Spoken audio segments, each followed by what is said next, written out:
Says it's excellent.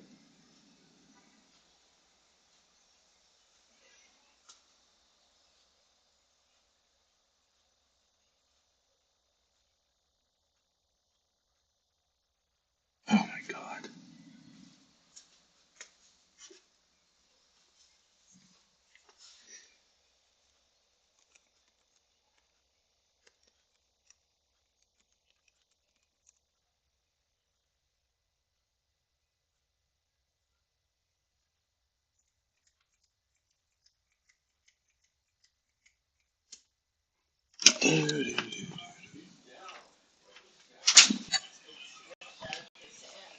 What's going on?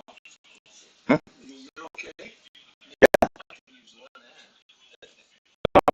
Oh, it's more about getting in through the back and delicate and bending over. So it's not hard.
Here we're connected on all three.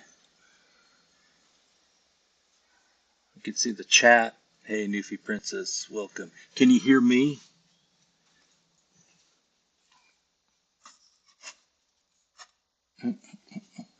Uh,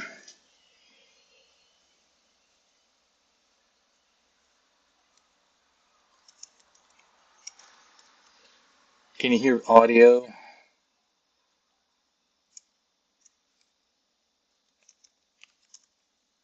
I see audio. I see the audio bars going up and down. Hey, my crafty styles. Weren't you over? Did I see you over in Tommy's chat just now? Just okay. Nobody says they can hear me. Can you hear me yet? Type 1 if you can.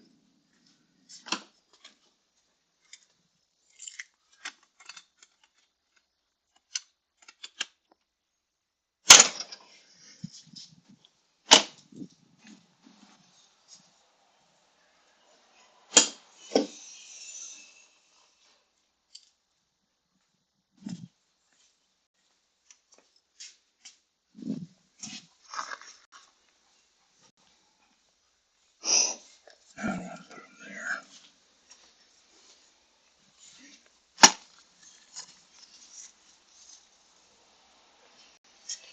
Yep, sound is on. Okay. Yeah, I'm on live just so you don't have to say anything. Just yeah, you're on camera, so you're all right.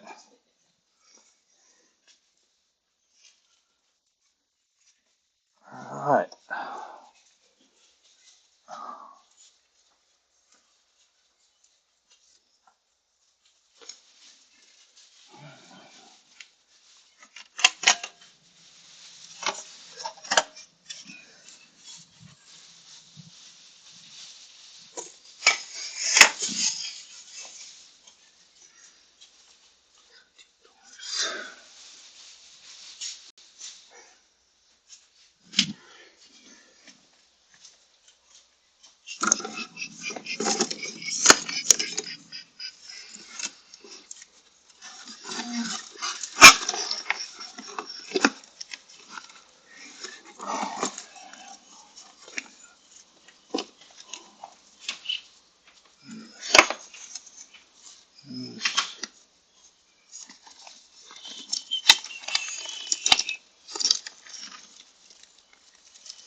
Okay. Alright. So, everybody, welcome. It's been a long time since I've been online, and I haven't been doing anything special, so you haven't been missing anything. What I'm doing today is I'm just going to replace these spark plugs on this car. I've had these spark plugs for about 2 years, and I haven't done them yet. The backstory is about, I don't know, 4 years ago, this car started giving me a misfire on one of the cylinders, and it happened, and it was so random, and it did it all of a sudden, and I figured, maybe the coil's going. You always check the simple things first.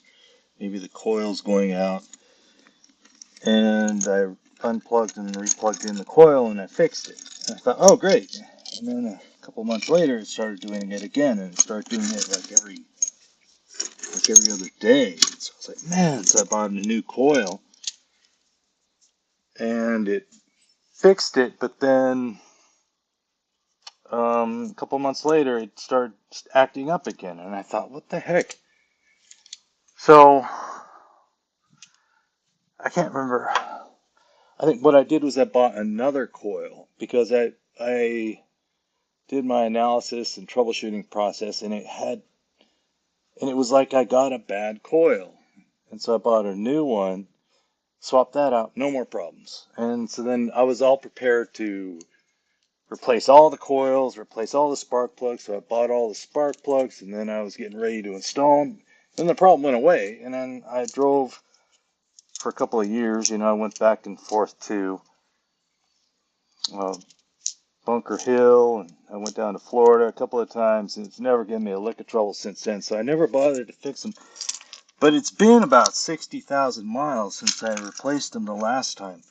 So that's why I've been had a lot of time on my hands, and I'm figuring, okay, well, might as well get it fixed while I've got the time here.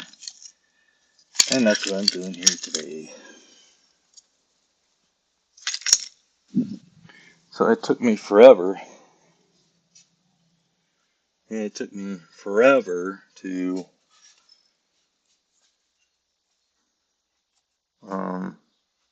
get the stream set up, get everything all up and running.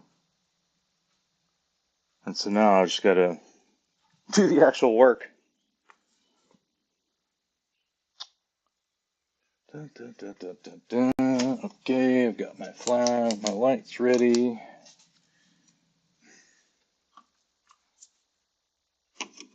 Ew, I don't like that. That's scratch. I had an extension laying around. Where did it go? Right.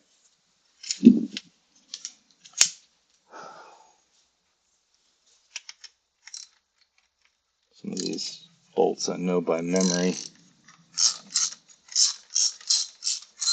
Oh yeah. So this car, they recommend you take off the intake. I've never taken off the intake just because if you do that, then you got to get new gaskets for the intake, clean them. I'm not above doing that. It's just I did some more research, and you can do it. You just have to work your way around the driver's side rear, and that one's the hardest plug to get at. So when I'm doing this, I'm going to get at that one first, and once that one goes, then the rest will be cake. Ah, my coffee's gone cold. Okay, how's it going? People in the balcony say hello, hello. Yeah. When things get moving along and I get a little more comfortable with the stream, I'll start chatting with y'all. Right now I got the YouTube set up, three cameras set up,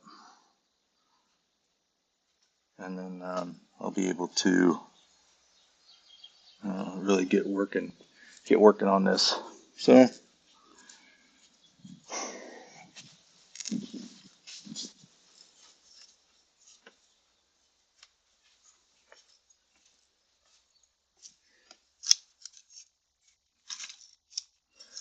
the tools needed here, they're not very complicated. It's not a really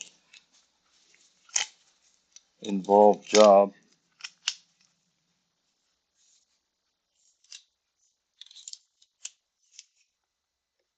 Some of this stuff is more like, how would you say? It's annoyingly particular about the way you do things. You're not dealing with a lot of space to work on a car. You never have enough space when you work on a car, ever. So, how's the health of the stream? Is it still good? I assume that it's working real well. Okay, so I need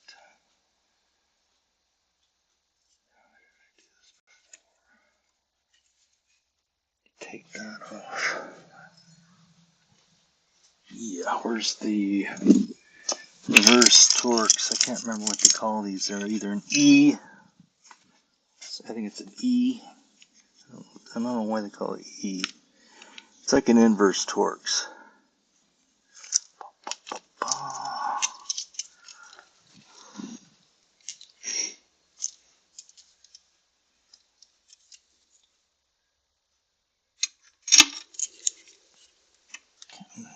Get this one off.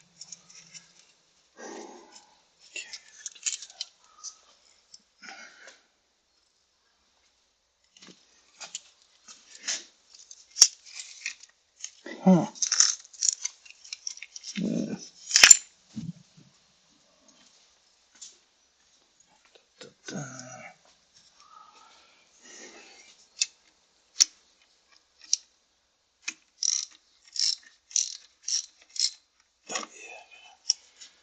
Disconnect this bad boy first.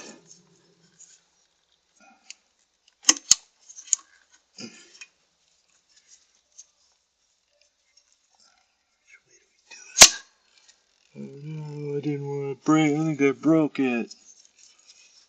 Well, this car's about 8 years old, so stuff's gonna start breaking. In terms of all these little plastic clips.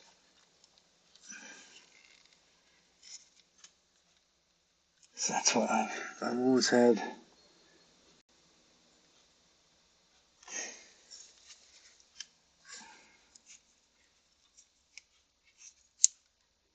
See, some of these clips, I'm like, I can never tell what how the clip is supposed to come off.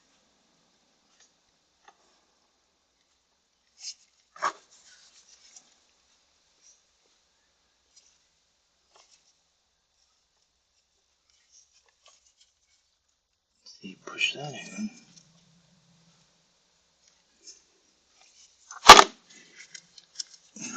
I always use like WD-40 to loosen it up.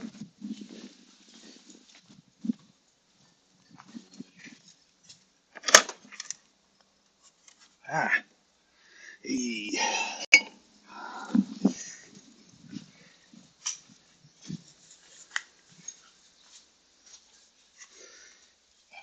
Gotta be careful not to get too much grease and oil inside of these electrical connections. I had rags. There we are. Of course, you always have rags handy, just because this stuff is it's all kinds of oily. Come on, guys. You're going to stop me out on this first.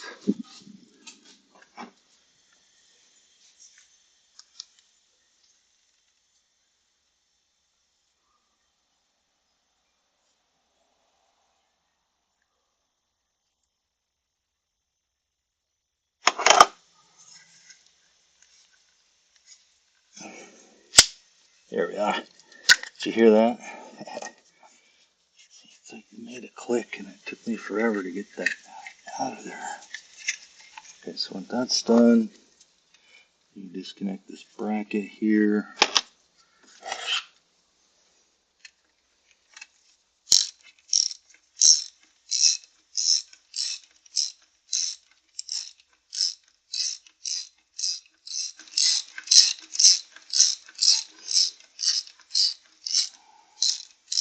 I've never had any problems, but I sure don't like the way they put the engine control computer right next to the engine.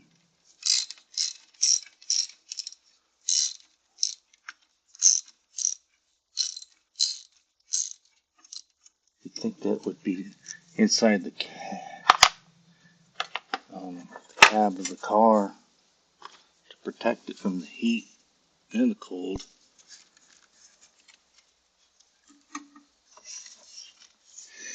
It's weird as they tell you to take the dipstick off. Oh my god, I see the dipstick was loose. That's bad because that means that dirt and moisture can get in your crankcase.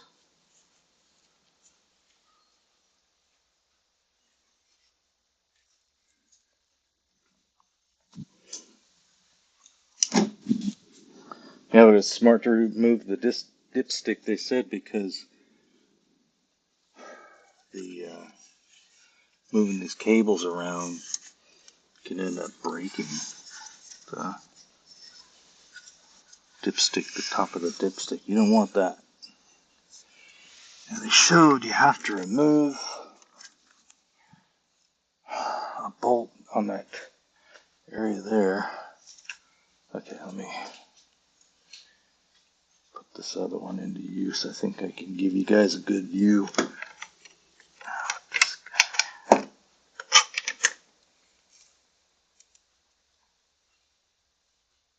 Alright, now you see better what I'm doing. Oh, that doesn't work.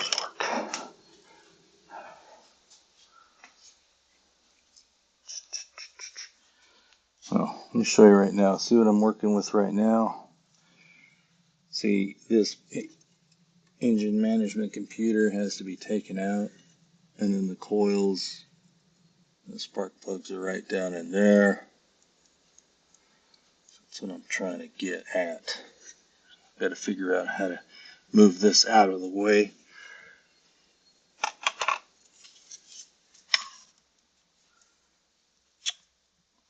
Now you can do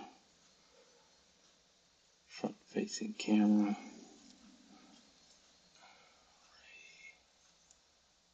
I hate that because it's all backwards when you're using the front camera. It swings it around. Hello, hello. Just checking on the chat. Okay, see everything in there.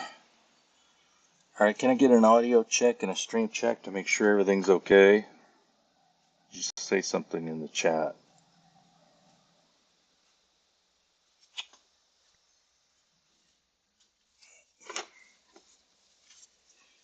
Ooh. Alright.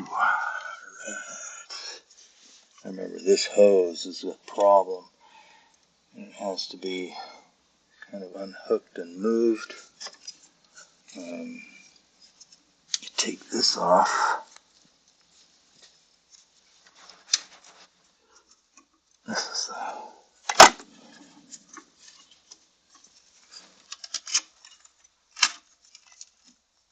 the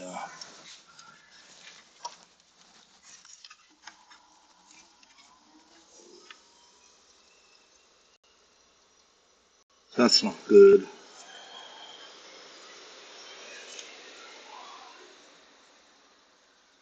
See, I should have taken the battery out. You know what? No, it's not on. The fan came on.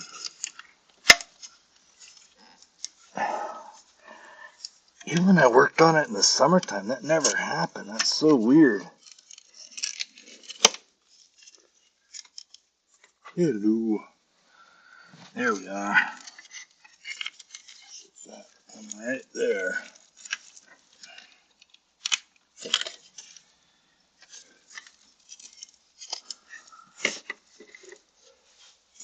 Okay. That's what I'm talking about. This cable needs to be moved. Other side of that dipstick.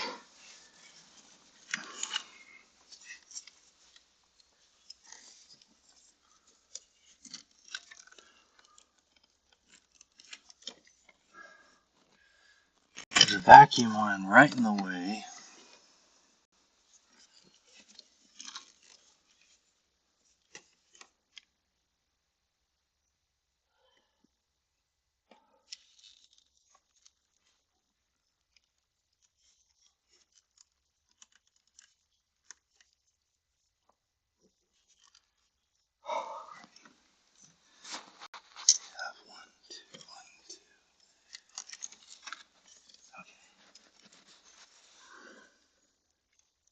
So we're working on the first spark plug right now. Coil.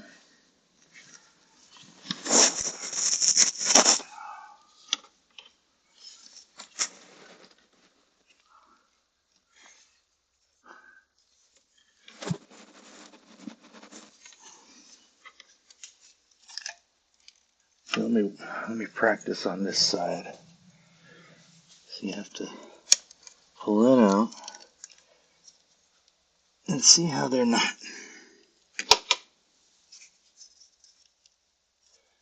Pull that out.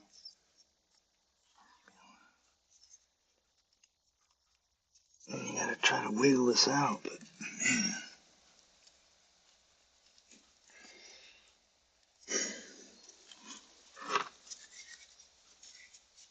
A little bit of a WD-40.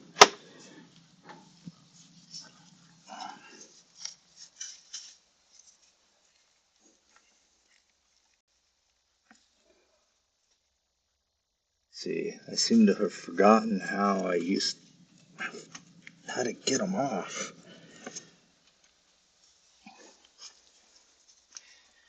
Oh, man. Frustration. When you're frustrated with something, I just decide to, hey, how you doing? How you doing? Hear you fine? Okay, good. Audio's good. All right. So that's mainly what this job is about. See, so, not forcing things. See, I got that one off, but it took me like 2 or 3 tries.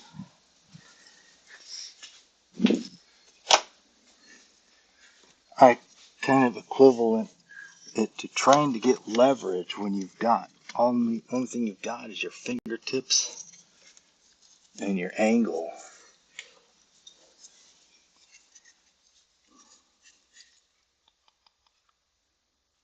Wait a second. How does that sleeve? How does it go over? It goes over.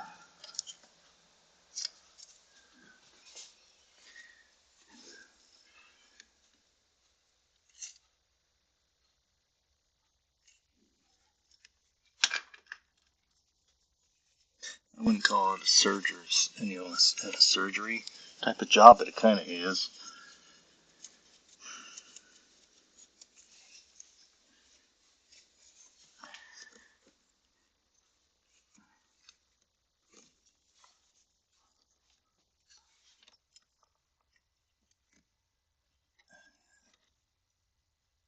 to this thing. I don't like it, but you have to move this solid vacuum hose up and over.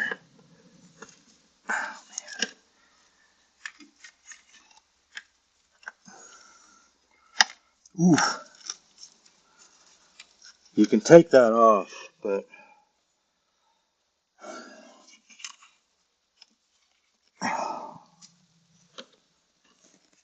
I just don't want to. And like I said, this side and this right rear corner is the one I'm focusing on.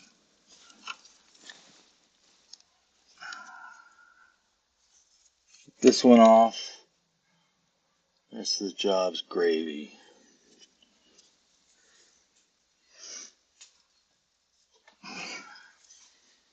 Use a little pry action from the screwdriver.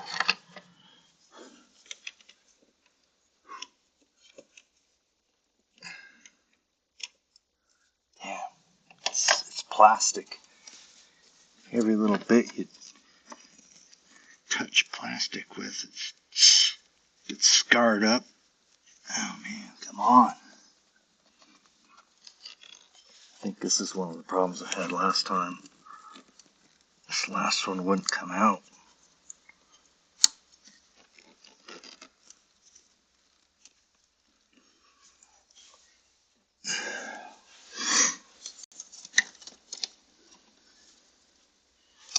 Got these.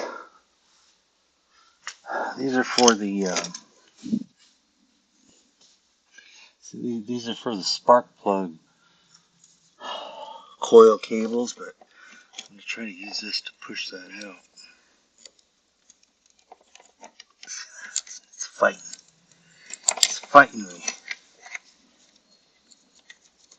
Oh man. Do not want to use hard edges on these connectors.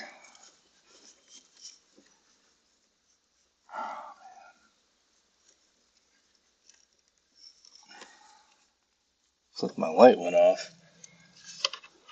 Didn't have enough juice.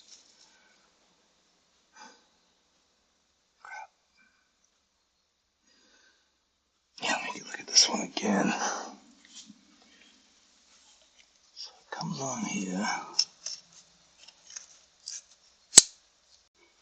Do that. Take the clicks in. Boy, see how it, I don't know how. I don't know how I got this off. It just came off.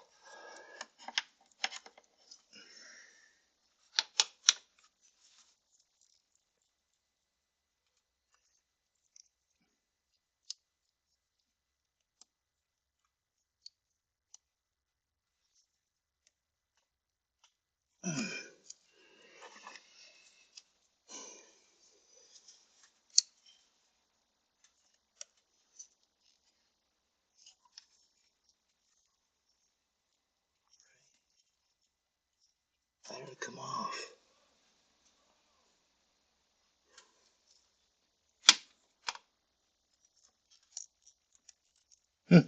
It just starts moving by itself once you give it enough. I don't know, there's kind of a suction. It's kind of got a suction before it'll let go.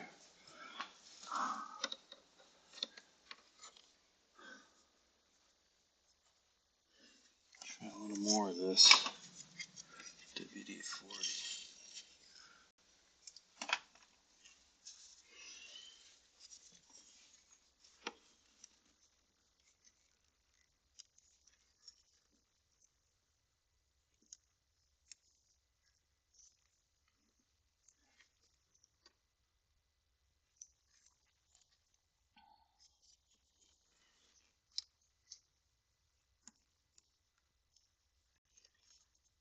Let me grab my other gloves.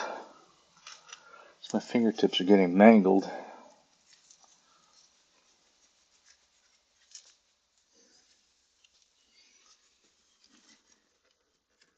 Can't get any feel out of these gloves though. Looks like you guys got a good view. All right, see? Came loose.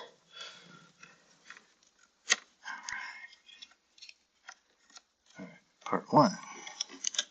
Part 1A, the coil connector. The coil has two bolts. There are these reverse Torx connectors again. Smaller one.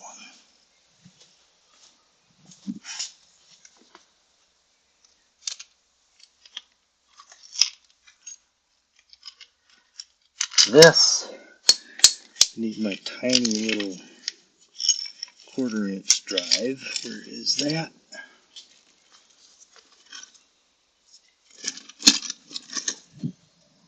Extension. How's it going there, folks? Julius, hey. Hey, Gloria. Welcome. See, this is what happens when you buy. Oh, man.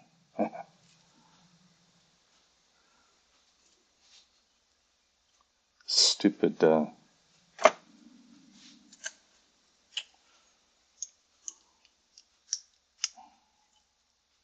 Let me put this together and then I'll fix that camera. See, I bought one of these stupid little rings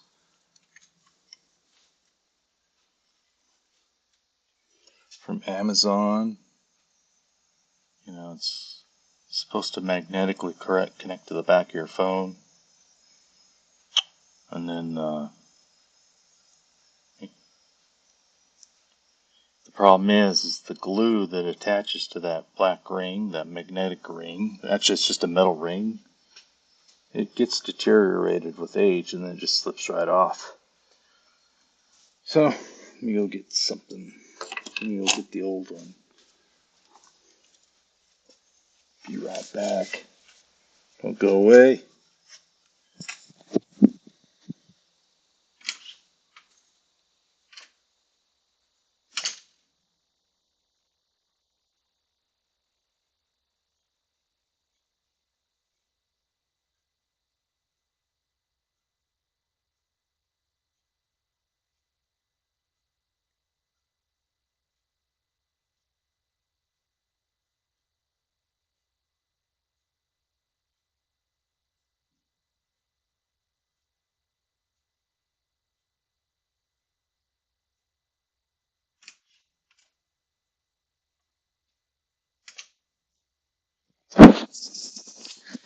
Alright. So you got the old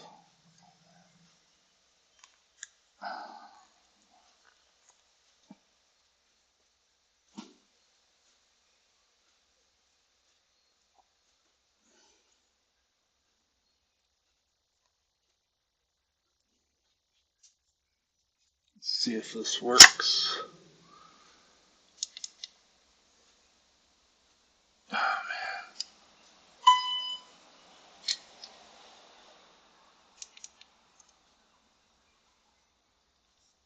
Alright.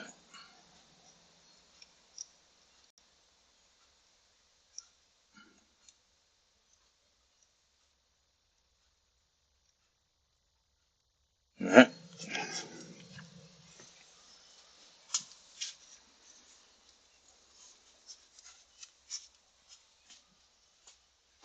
Anyway, what's going on?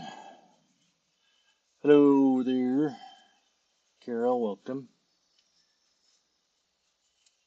Gloria, welcome. I think I already said hey, Gloria.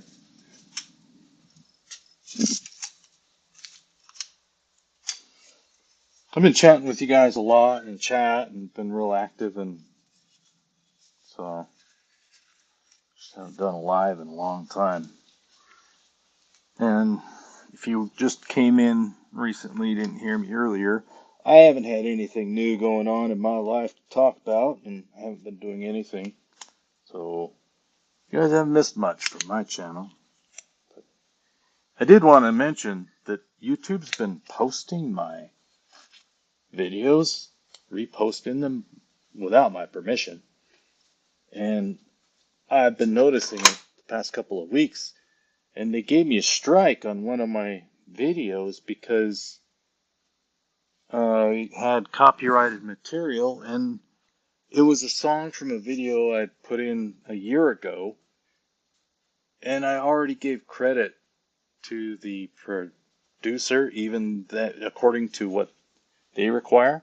I gave them credit, and um, and then here YouTube went and reposted that video without telling me, and I got a strike like a week later. So it gets me angry at YouTube for doing that. B, I'm pretty upset with that company who supposedly, it's royalty-free music, and boy, right away they went and gave me a strike on it, and I was pretty upset about that. Uh, I haven't been real happy with YouTube. It's another reason why I haven't been streaming. Allow me to go on a rant for a minute. I try to create content, try to create stuff, and YouTube just keeps on creating reasons that my videos can't be monetized and keeps striking me for stuff, and old stuff too. It's not like what, the people who've been complaining lately is that, YouTube has just been giving them strikes left and right. For me, they've been giving me strikes for old stuff from years ago. Um, my rant's over about that. So, what was I gonna do? I need to um,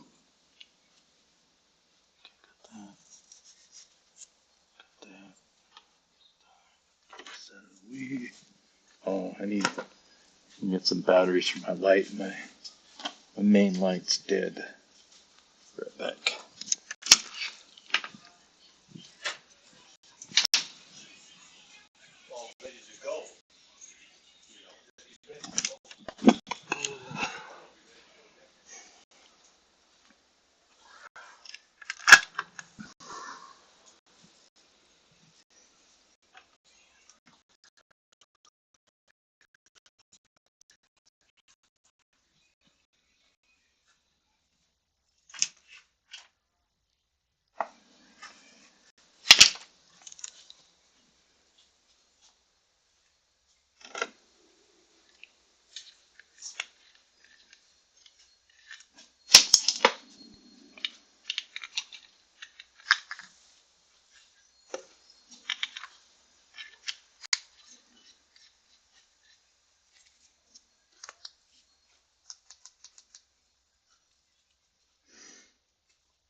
My coffee's getting cold.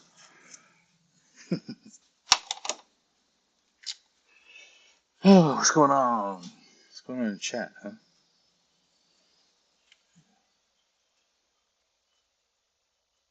Oh yeah, I it's up too. Yeah, it is ridiculous. And I've mentioned time and time before on my channel, we need to move to Rumble. Um, I need to move to Rumble. It's just so hard. I did a test live when I was driving out. I was doing a drive earlier this year, back in May, and um, it was a real pain in the ass to get that Rumble up and running on the stream. It was not fun. YouTube's hard enough. That was not fun, though.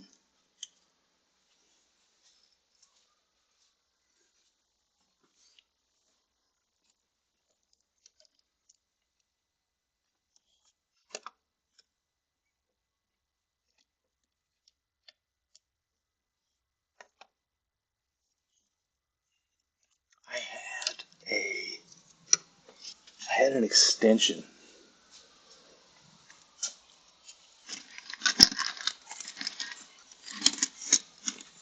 This tool bag or the big tool bag?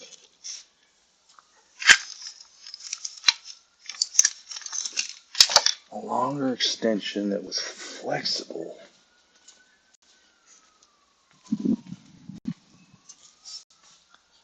And I remember at the time, it's like this. I don't know about this extension because since it was flexible, it's basically a string um, with the diameter of an extension, right? But the problem was, I think I remember I used it, but it would just flex, and it would, instead of applying torque and loosening the bolt, it would just flex. And it's like that's not what I need.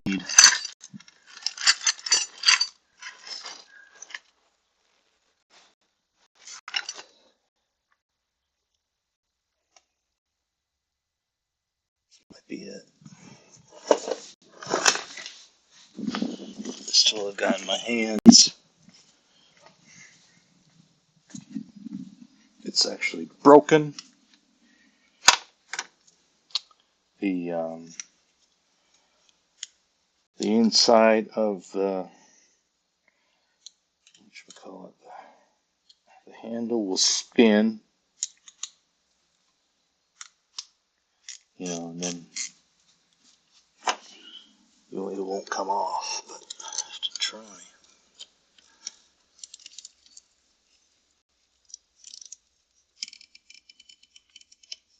See, you hear that creaking noise? That was the inside, the barrel spinning on inside the handle. The handle's plastic.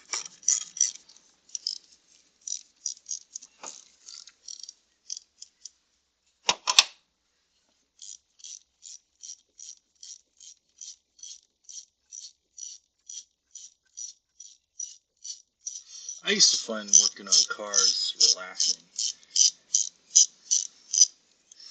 But that was back in the 90s when cars were a lot simpler. Nowadays, you mess something up and you break something. Things break so easily.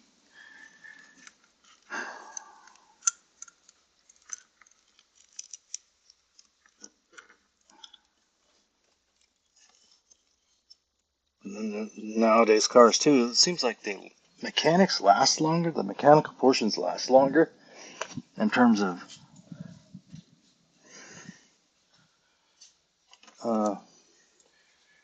cars last longer than 4 or 5 years. Back then, during the 80s and the 90s, having a car last 5 years was kind of exceptional. I remember my dad's truck, it was a 76. He bought it new, and that thing, by 1980, it was all clapped out. So times have come a long way since then. My first car was a 1990, and I swear I replaced it. It must have been a lemon now that I think about it, because I replaced everything in that damn car except for actually going into the engine and the transmission and the differential. But trust me, everything else I was in. Took everything apart in that car. You name it, I did it.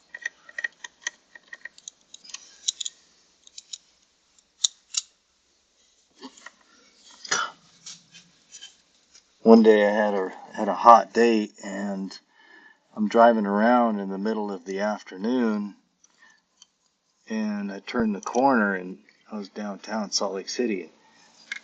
And, all of a sudden, I notice I'm driving in a cloud of smoke, cloud of white smoke, and I pulled over to the side of the road, opened up the engine. I thought my engine had blown, and I couldn't see anything. Couldn't tell. The motor sounded fine. I get back into the car, and immediately I noticed that it had a digital dash, and the volts were down. I thought, And then I looked back under the hood, and you could see some burn marks around the alternator. It smoked the alternator. So Man, being at a time in college and have very little money, ran down to the Ford parts place and got myself a brand new alternator, and that was back then, and that thing was $500. Oh, that hurt. And I thought it had a magnet, but there's nothing. That's the thing about this car. The hood and the rear deck are not steel. They're aluminum. So you um, can't clip anything onto them. But that's fine. But yeah, you know how most people have lights, they have magnetic and they slap underneath here. Nope, can't do it on this one. Alright, so let me go do my proof of concept on this side. Yeah, so you gotta grab it right there, tug on it. You gotta be careful when you're tugging on it.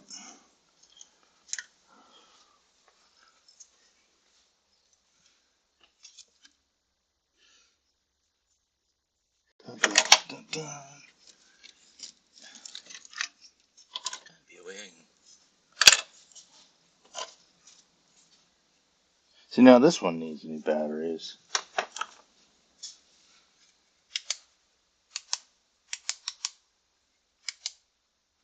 Rats. Alright, change the batteries on this one. What's going on in chat?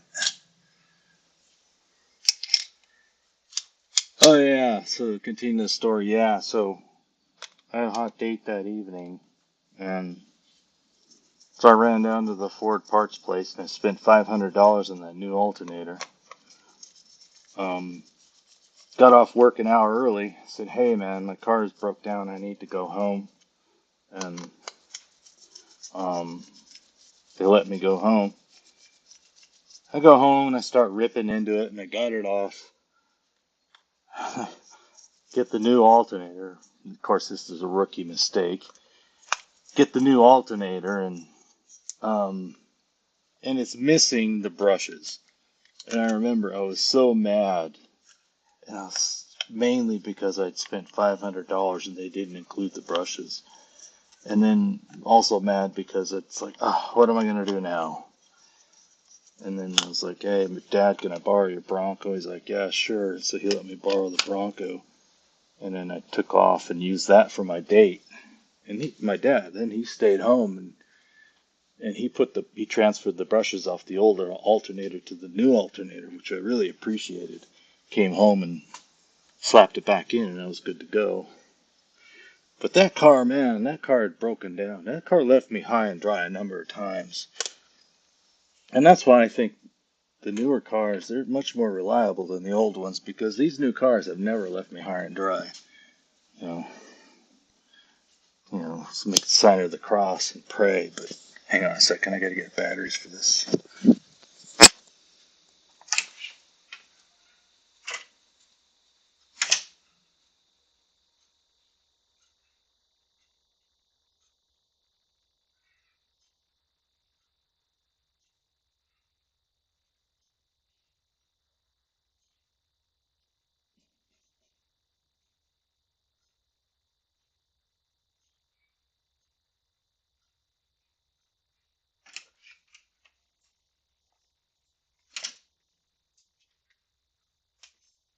Oh, it's almost time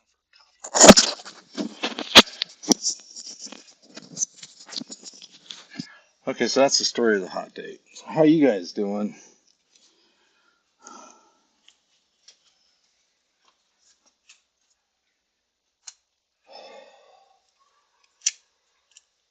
You think so, Julius? Think they're a little easier today? Maybe they are. I mean,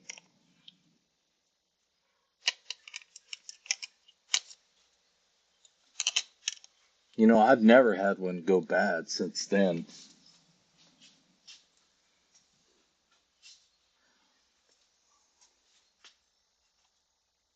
I've had a lot of batteries go bad on me, but never a alternator anymore. Where'd the back to this thing go? Oh.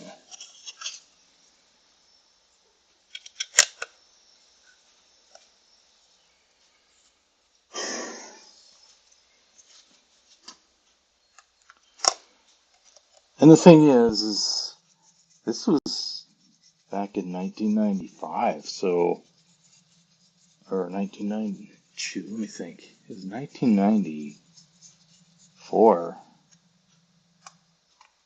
and that was a lot of money. I was stupid. You know, I think they gave me a discount on it. They said the price was $500, and I'd bought so many parts from them. I think I got it for like $350. I I think I got a really good deal, but I was pretty angry because I remember I called around at AutoZone. I think they had one for, about 160 or something, but they didn't have it in stock. And I made a bunch of calls, and then I finally said, you know what, the heck with it. The dealership's just down the street. I can pick it up. It's in stock. Get it. So that's why I went ahead and got that expensive Ford part. Oh, and it actually was the upgraded alternator. So there's reasons. There's methods to my madness.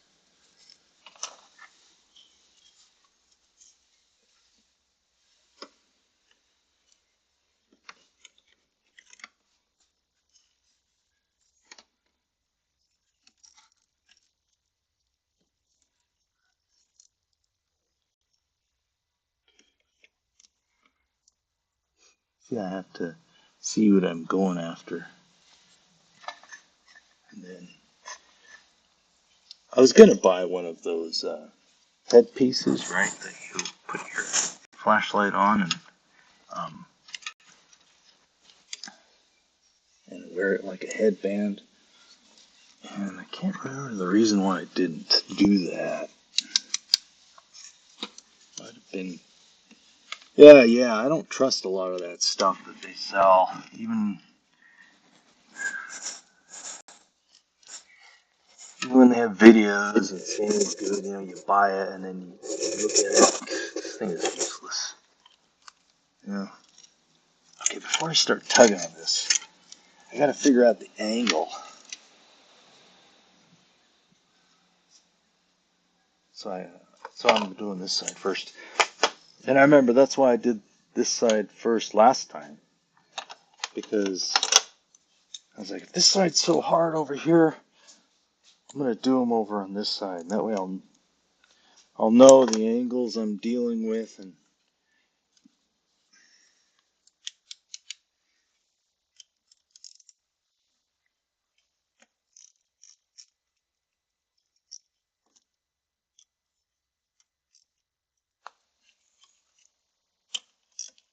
I think that's torqued down a little too hard. Harder than it should be. So back to my original point about cars lasting longer. Yeah, because generally in the past 20 years, cars have usually lasted about 7 to 10 years if you take care of them without having to pay for any major maintenance other than standard maintenance due to mileage.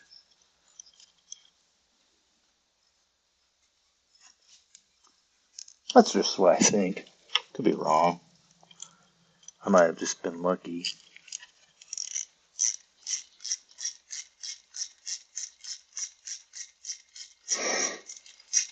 But today's video is more of it's practice and a test, because I'm doing this three camera setup, seeing if it's, doable, seeing if it has value.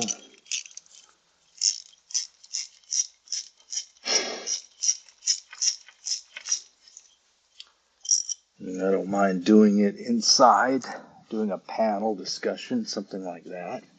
But I at least want to see what I'm dealing with. What's the weak points? I can already see right now one of the main weak points is the batteries that you're working with. You know, the everything, all the electrical, the cameras and things. Batteries, they just die really quick.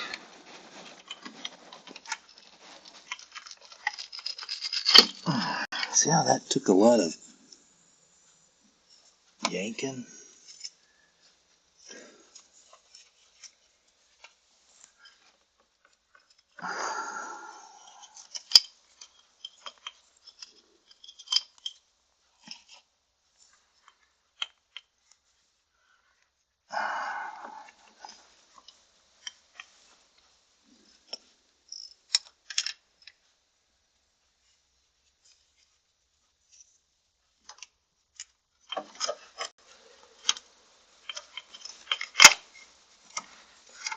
Uh-huh. I don't know why it has to take that much yanking.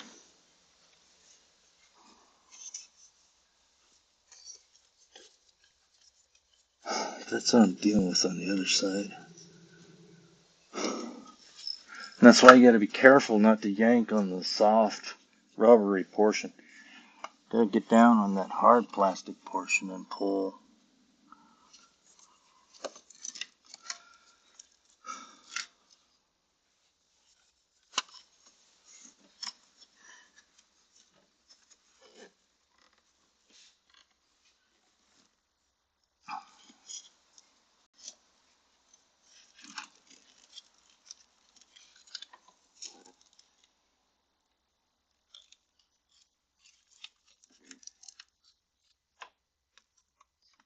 Yeah.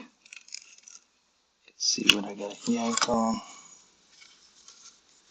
And that's probably why this coil went out from years ago, is because it went out after I changed the spark plugs, and then the coil went out.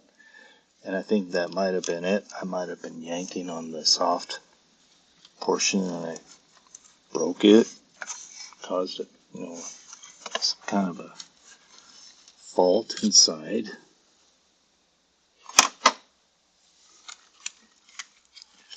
Other than that, see, if you count that out, this car has never had any issues. I can get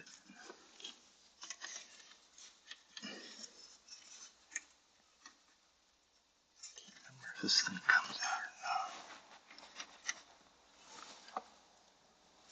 Do I have to? Do I have to? How do I take this off? How do I take that off?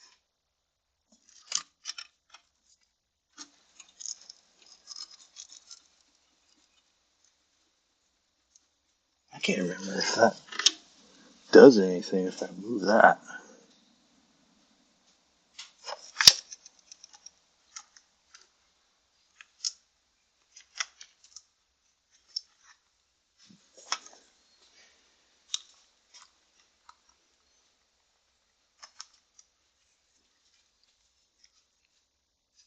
Somebody said this job takes 45 minutes. I call bullshit.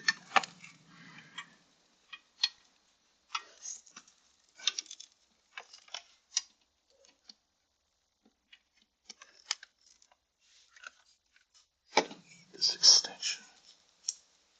Or this universal. What's going on? Hey, third of its kind. Welcome.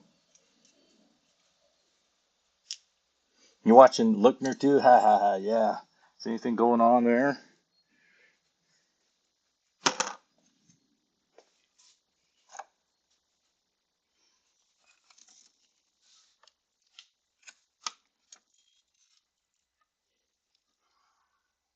That's the reason I move slowly, meticulously, carefully through these things. Is I don't like scratching and cutting things up, beating them up so that it looks bad.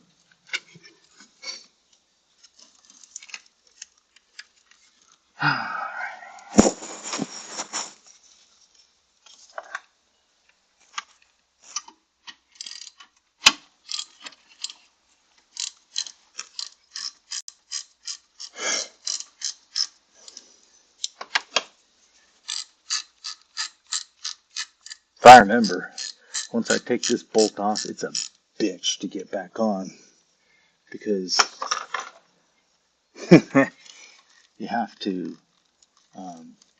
it's a,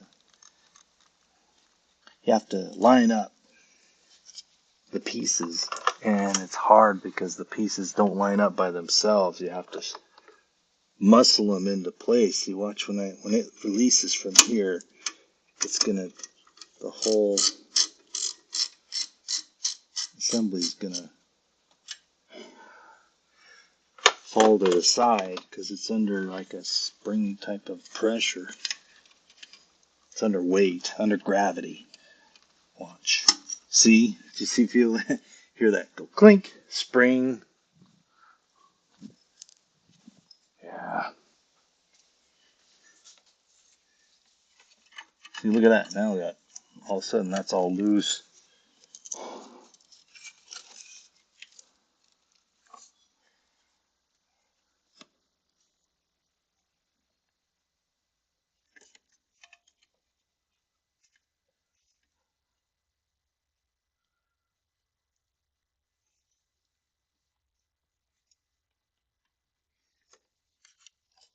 See where I think I see where you take it off, but I don't know how the hell you get it off. All right. Yeah. That's what I was doing.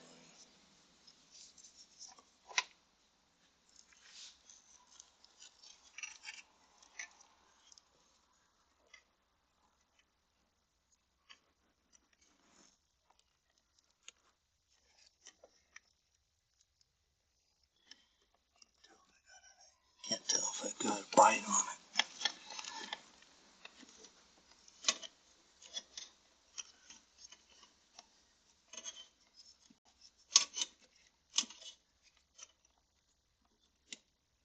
Can't get an angle on it.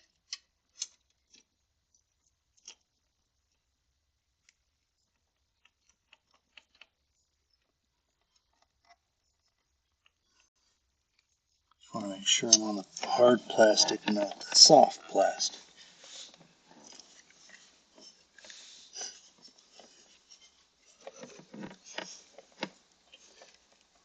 Nope, not there yet.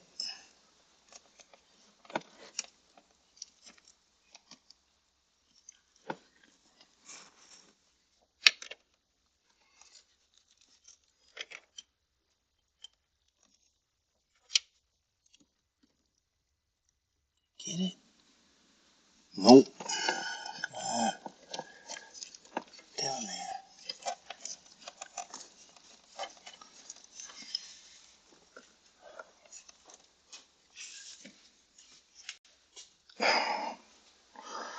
Alright, what's going on, chat?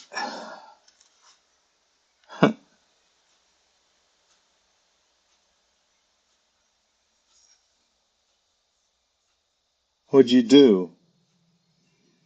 What'd you guys do now? Is it broken?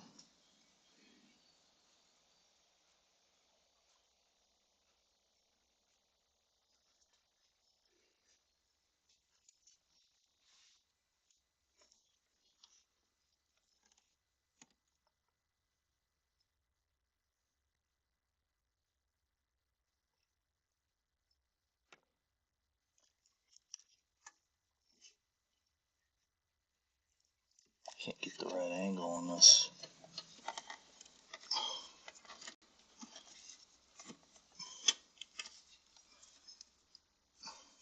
Can't get the angle on it.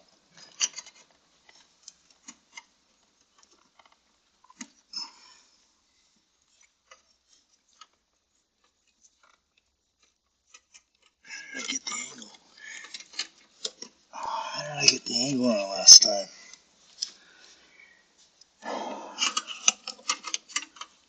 Did it come out from right on top?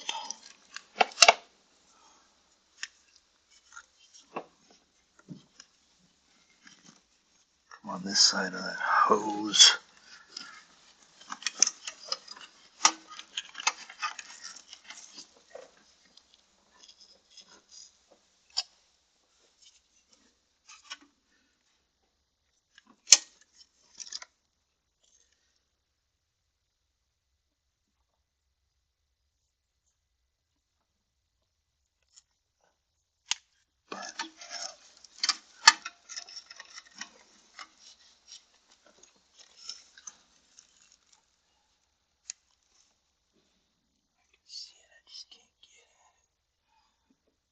What if I went underneath?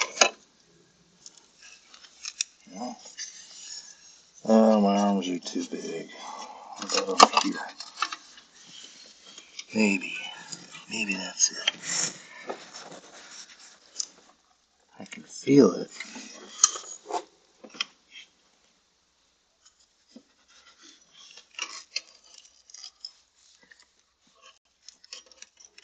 It's a little better angle.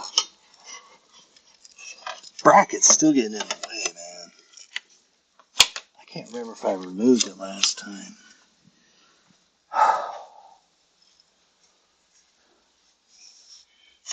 This part comes off. And then I think it's under here.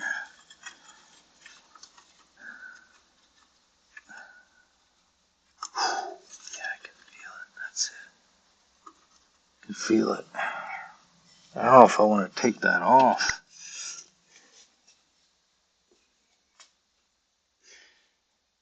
If I get it off, it's not like I have, you know, like I'm under a time constraint to put it back on, but it's just gonna, I just know it's gonna be hard. Okay, so you need a short extension, a long one.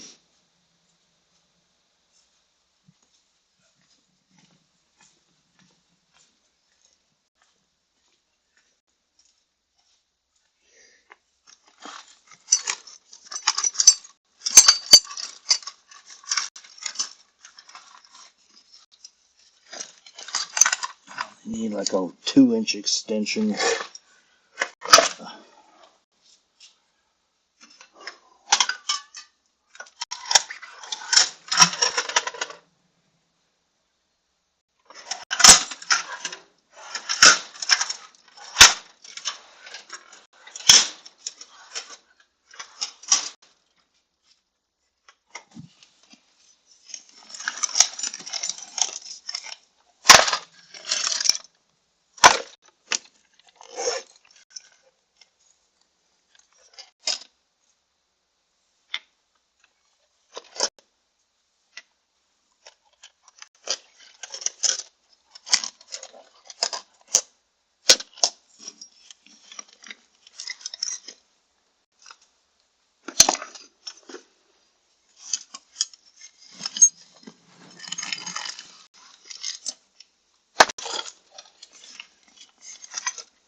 Kind of one of the reasons I stopped working on cars is because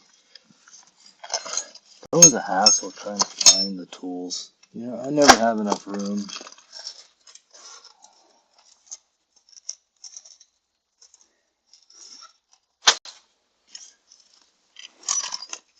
Never have enough room, so my tools are always in a scrunched up bag somewhere.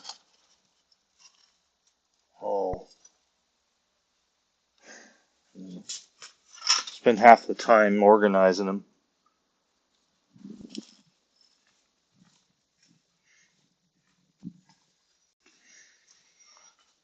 Oh, what's going on? You could use a helping hand. She was out hot rodding again. Glory did it your car. The car's not broken. This is actually just scheduled maintenance.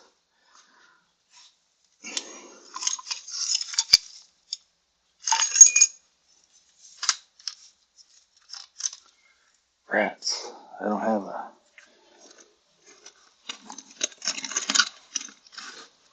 Sometime a few years ago I bought extensions. And I can't find any of them.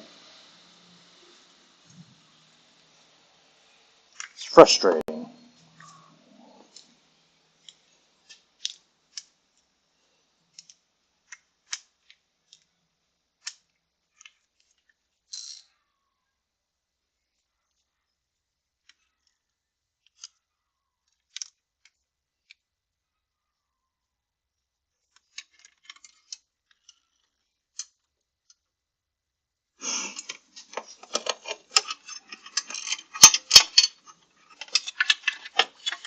don't even know where I'm going after.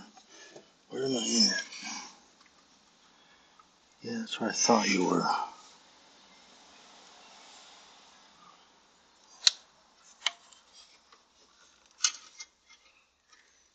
I'm using this universal joint, but the problem is it doesn't stay in place, so it's hard to aim it onto what I'm trying to undo. See, I can't keep it aimed where I need to go in. I can feel it. Hard to say. Hard to say. Mm.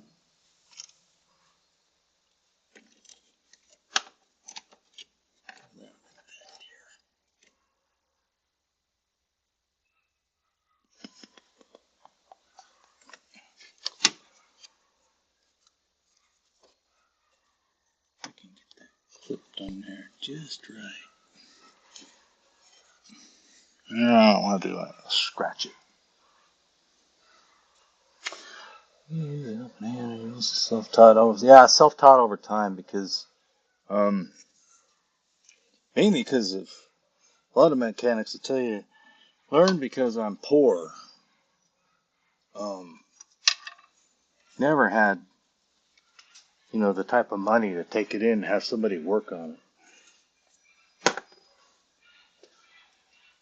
So I've always had to figure out how to study up, get it done.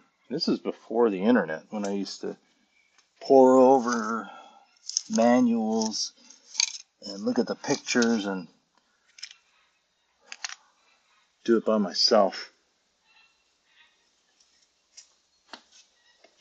And trial and error. I've done a lot of boneheaded things to cars over the years. Half the problems that were caused by me. Like I said, like what I just described with this ignition coil. I screwed it up probably by when I was replacing the plugs the last time. And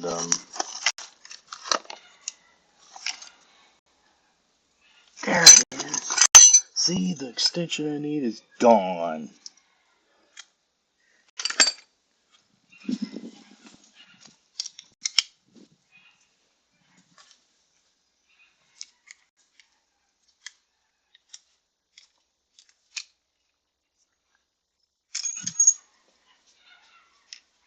So, I don't call myself good at working on cars. I just have some confidence in my ability and a lot of the stuff I've done by myself.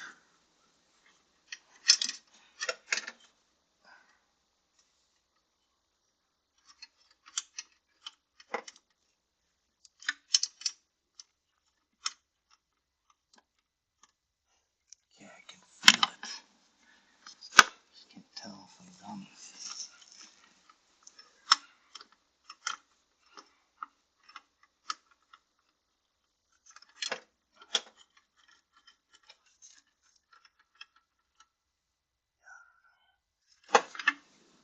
I don't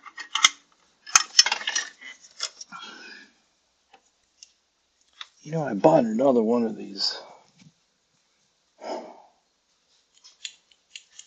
wonder if I could get a bite on it with this one.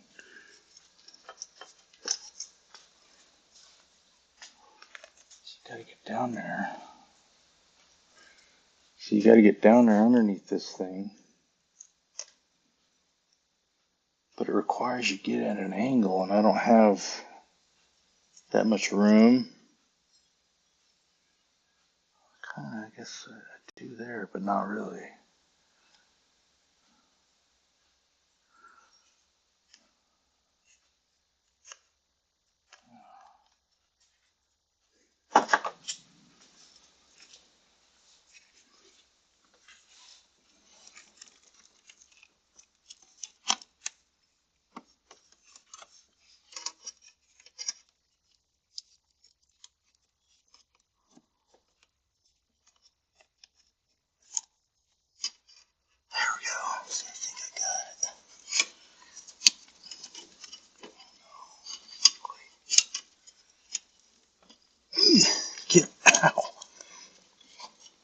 no.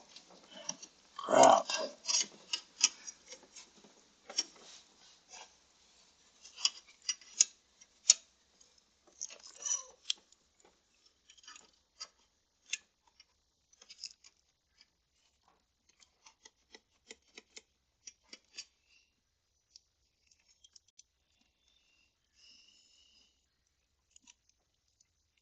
I think I'm on it. Got it.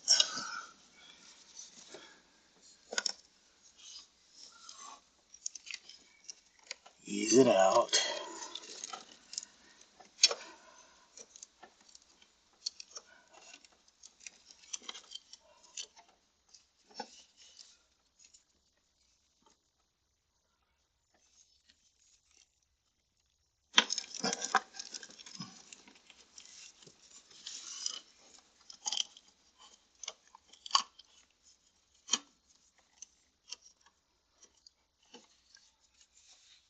It's like a puzzle piece. Gotta work around this.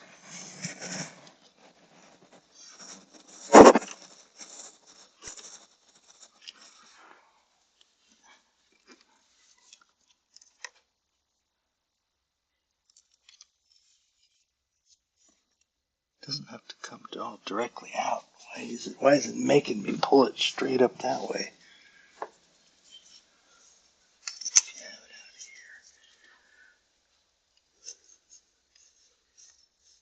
It'll let you twist it, but you gotta be careful. Well,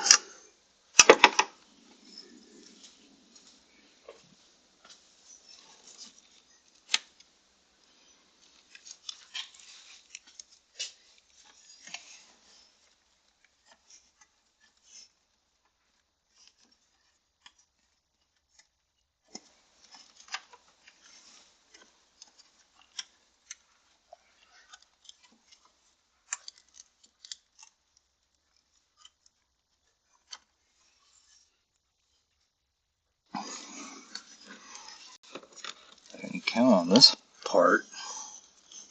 Didn't count on this part being so hard.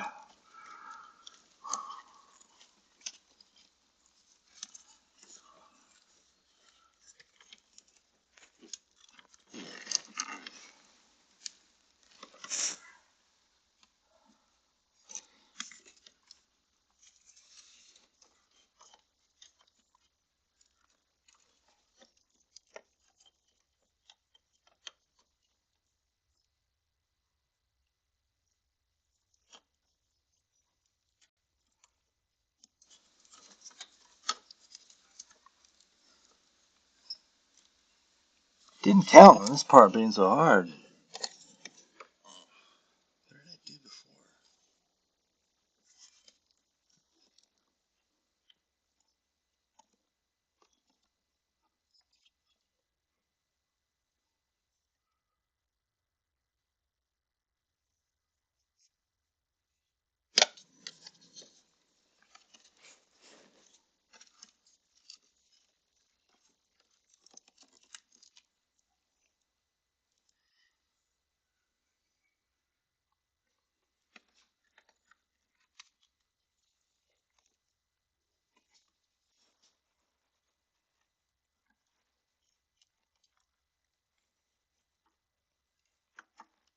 Folks, I told you. You get this part out, you're home free.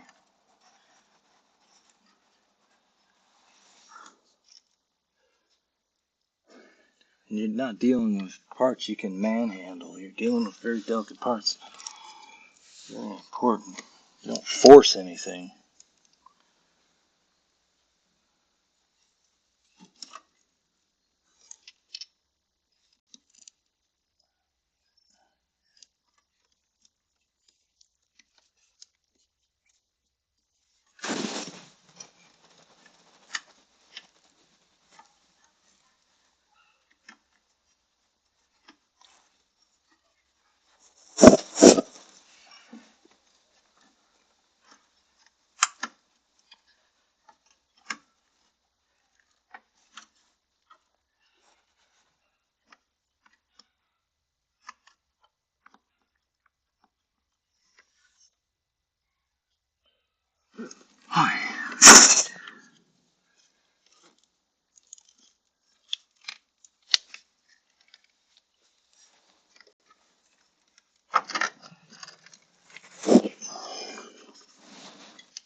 Crap.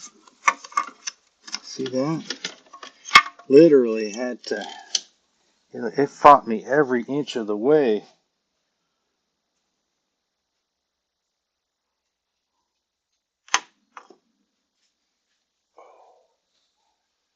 How you guys doing? Boom, boom, boom, boom, boom, boom. I can't see how many viewers we got. I'm using Prism today. Hope you guys like the three camera view.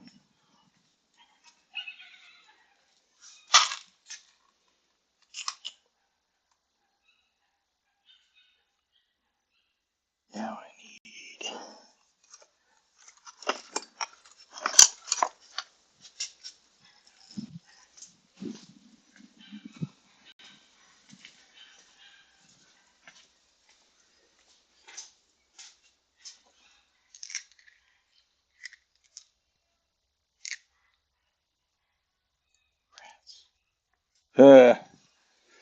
I had like 2 spark plug removal sockets. Can't find either of them. You have to buy a thin wall one because a regular one won't work. There they are. Oh my god, what are these, different sizes? No freaking way.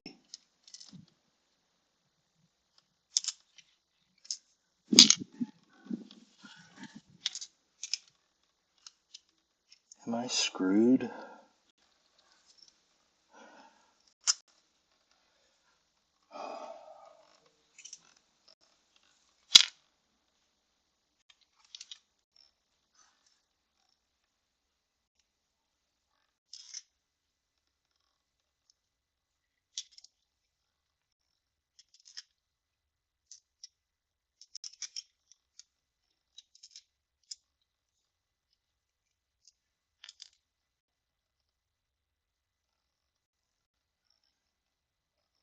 I bought special thin wall and it's not working on the new spark plugs.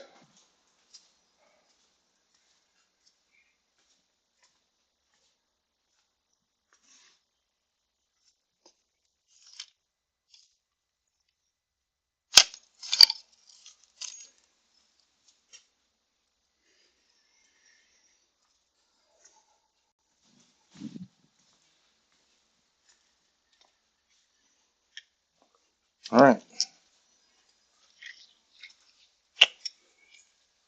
We'll see with this one. If I can get it out with this one, but then I can't get the new one in, this project will end.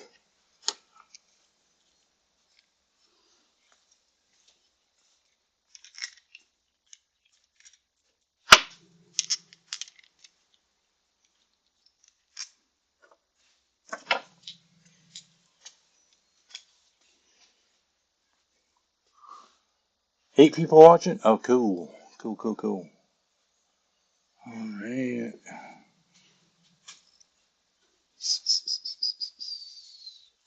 Right.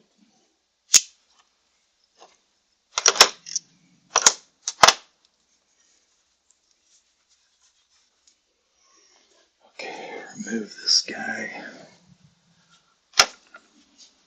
See, I'm back to remove the easy one. If the easy one comes out and the new one goes in without issue, we'll continue.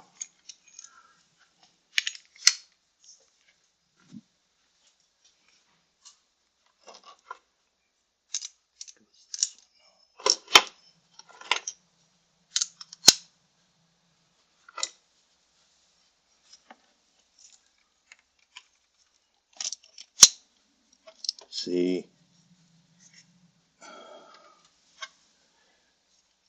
it fits on that one. The 14 millimeter fits, but don't fit on the new spark plug.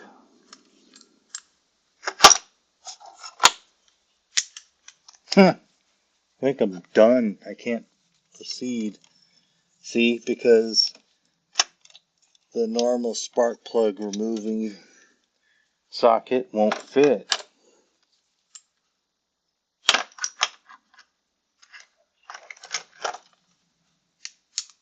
Look at that.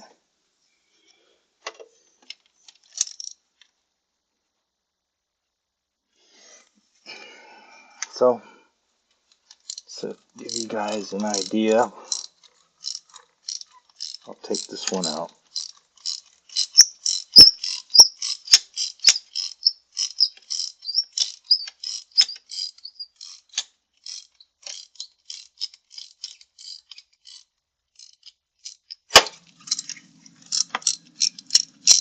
Maybe they're the wrong. See, I've been carrying around those spark plugs for 2 years.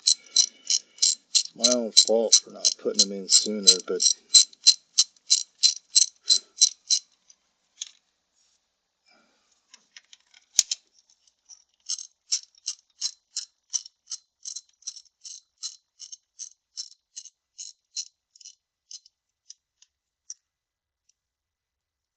how did I get the old one out? Oh yeah, you use a magnet, pull it out.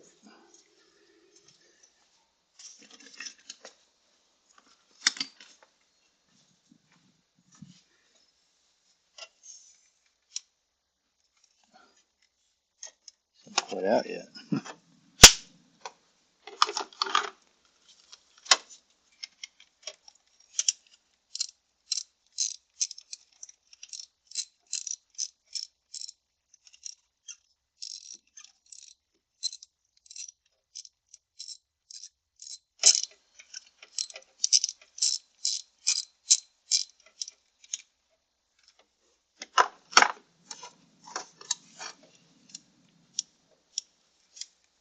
Oh man.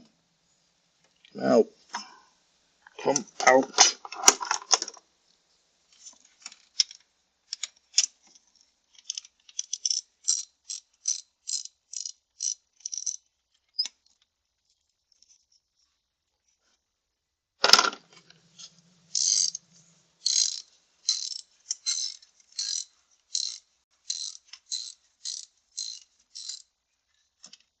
Gotta come out now.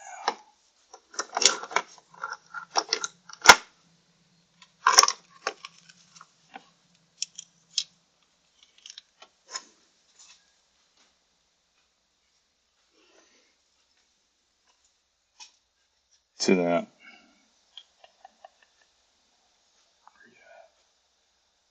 Okay.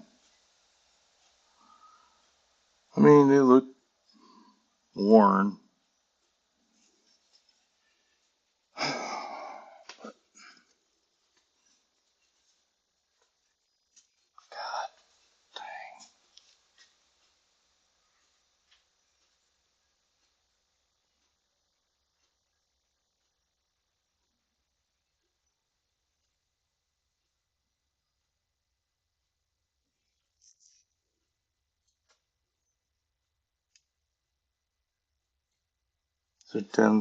The new ones are Denso. The old ones are Bosch, double iridium. I keep thinking,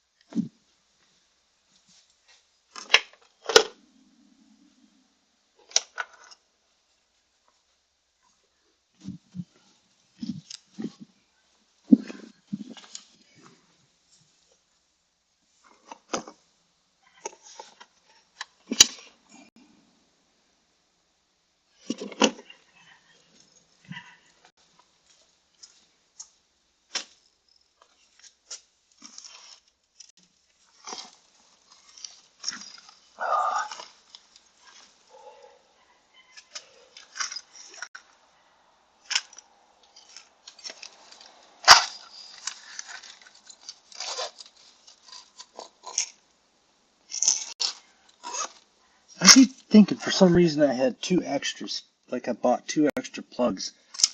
For some reason they sold me 8 instead of 6, and instead of turning them back in, I kept them.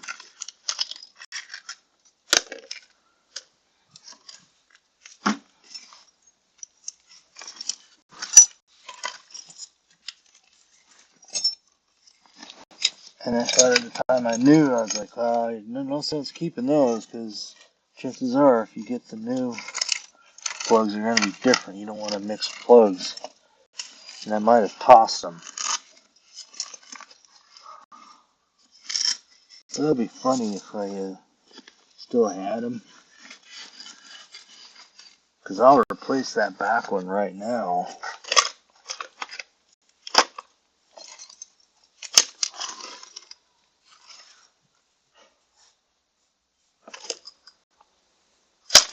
I don't see it. I'm pretty good at knowing where things are packed away, and I don't see it. Anyway, come on. Oh, 8 people watching. Hey, 8 people. Glad you're sticking with me.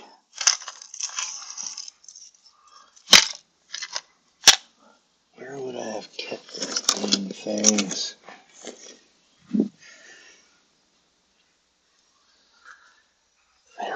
They were in a Bosch box.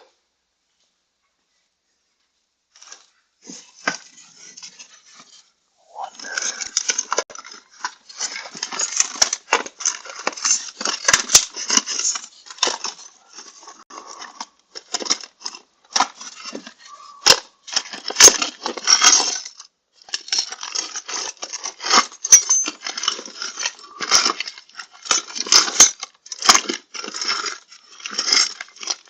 My flashlight. I was looking for that earlier.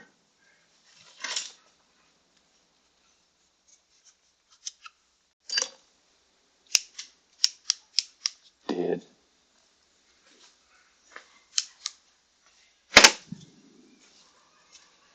Well, can't fix it today. I was so stupid. I knew that before. Why didn't I test it?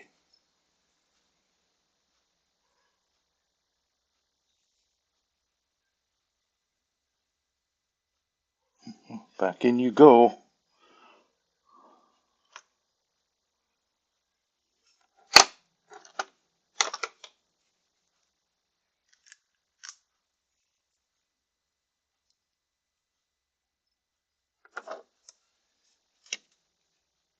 This car didn't have any problems, so there's no reason to worry. Do not. Last thing I want to do is change the gap.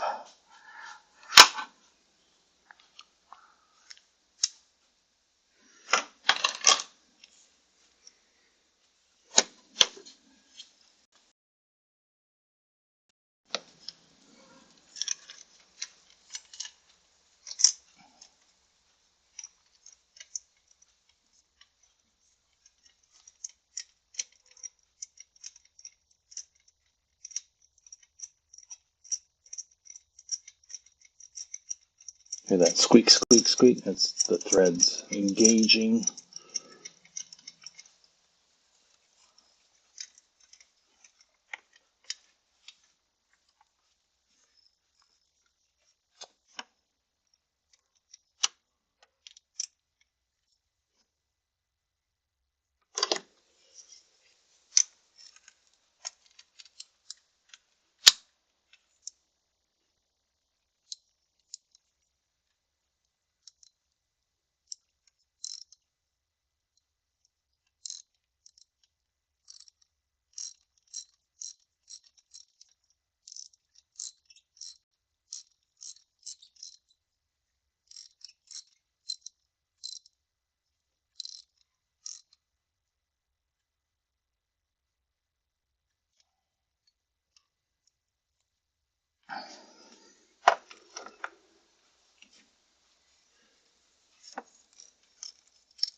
And this is why you go after the easy ones first. But I wanted to go after that back one first because if this had the right spark plugs, the rest have been pretty easy.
kind of burned when I look at it. You know, it's got a lot of heat. Discoloring the tip of this coil. You're supposed to replace these, but my line of thinking has always been, if it's not broken, don't fix it.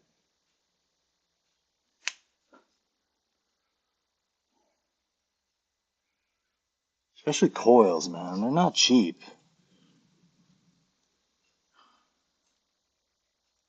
These are like $50 a piece. 300 bucks.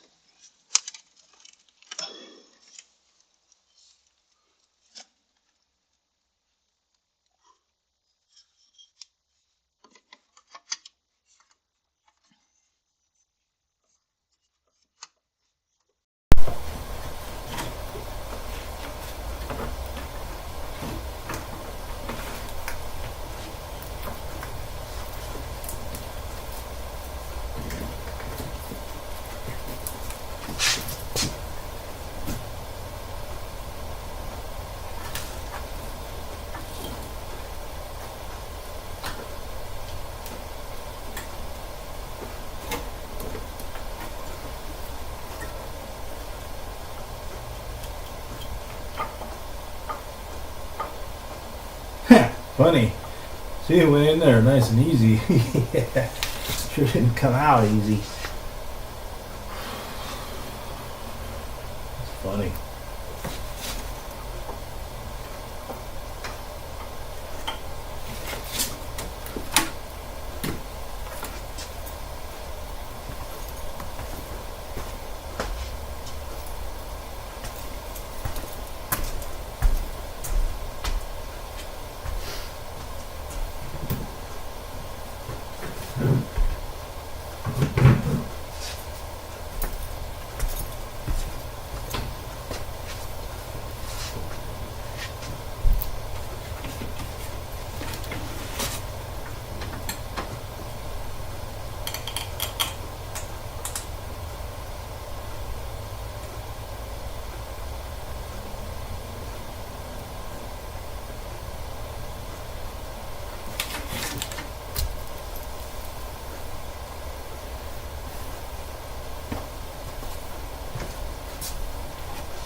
Wrong ones.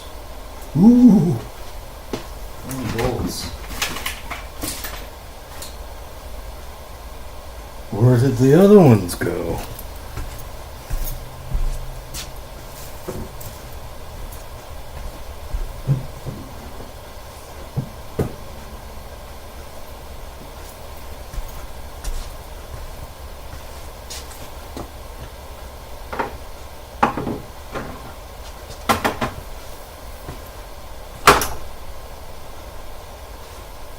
They need stuff in flat way.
Not. Trying to find the real bolts. The correct bolts. What's going on? Oh, you know why? The stupid earpiece I was using died. Alright, let me check to see if... Okay, it's using the aux of the... I think it's using it from the camera.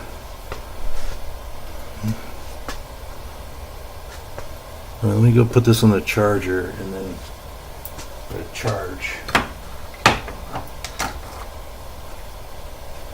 Then I'll find these bolts. What I'm going to do is I'm going to go warm up a cup of coffee. I'll be right back.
It's funny now.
Spark plugs, yeah. All right. Okay, the headset's connected. Now I gotta switch over, see if it'll switch.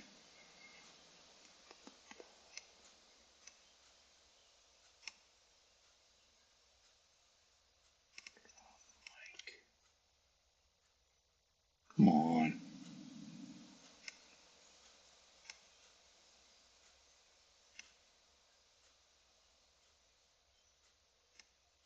Okay. I switched over, but now the can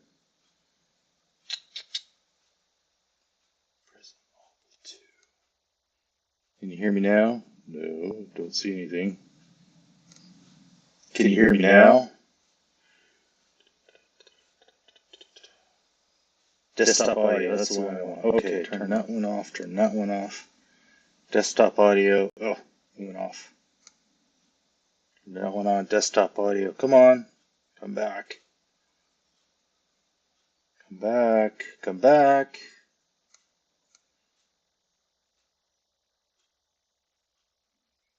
Come on. Come back. Two. Hello. Testing, testing.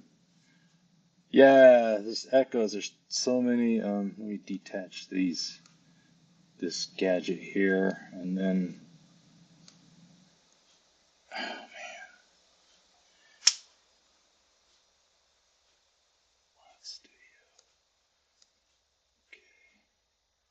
Light aux. That's off. Prism. Come on. Ah, it's switched over. Headset afterburner. Okay, get back on there now. Desktop audio. Come on. Prism Mobile 2. Come on. Come on back. Come on back. If you want to try again. Quit switching over. Come on. Change to. Okay. Come on. Come on back. It was working 2 seconds ago.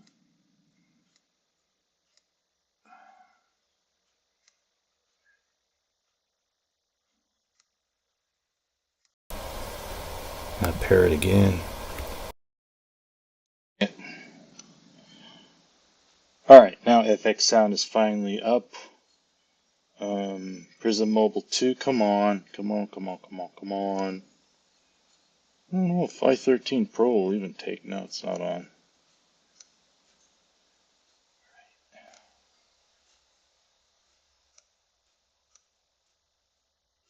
Come on.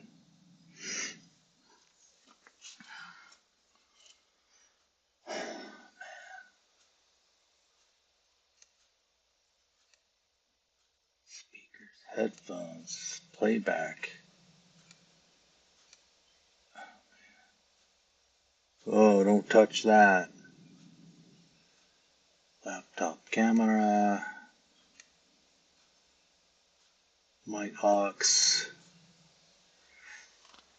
Okay, testing 1, 2, 3. Can you hear me now?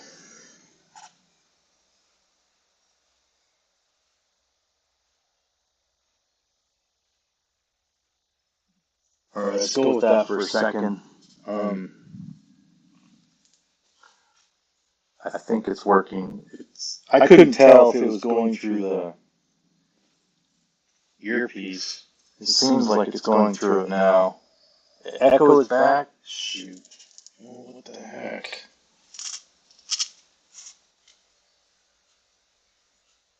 I only have one device up. Ah, it keeps switching to the headphones. Let me modify the sound settings manually. Output.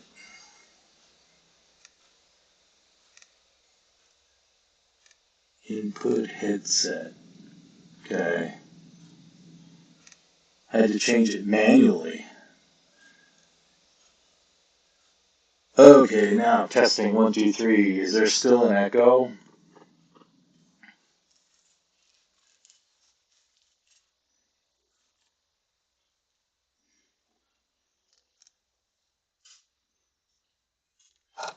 Let me know if there's still an echo, and I'll mess with it again.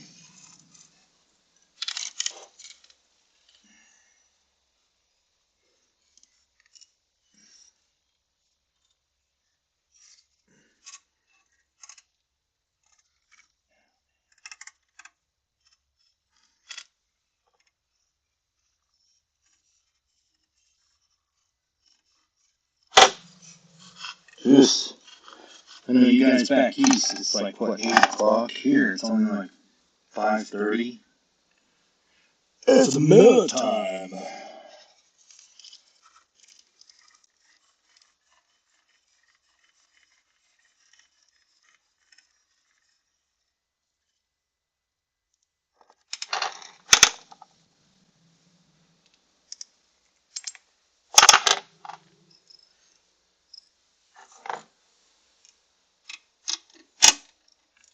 Yeah.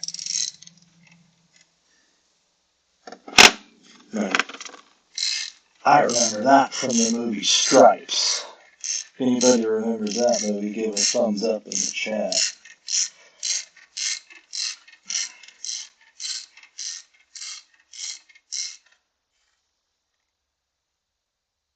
Oh, no. It might have been from Ghostbusters. You guys remember whether that...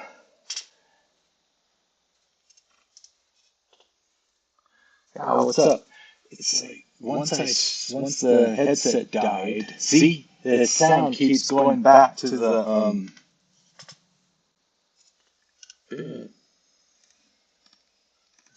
think this is the microphone here. Now, is it still there? I think I turned off the microphone for the laptop.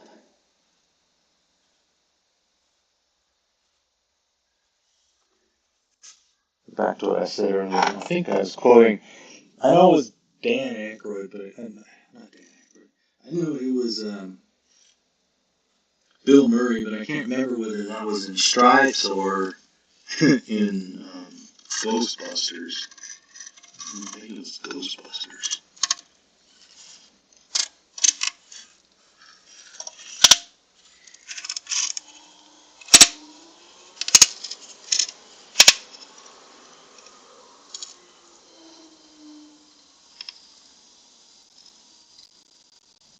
I think it made a kind of a weird whistling noise and it spun down that electric fan. So yeah, I can see in the future that might be where I need to focus on.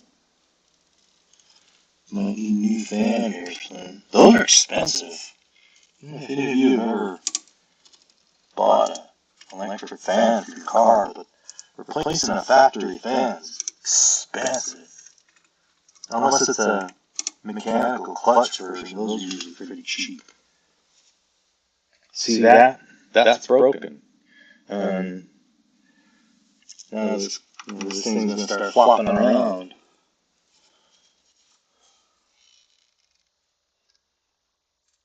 Because I didn't take it off properly. No, actually, I wasn't trying to take it off. I was yanking on this, and it broke. Alright, what's going on, chat? What kind of you said yes, but I can't remember which question you were answering.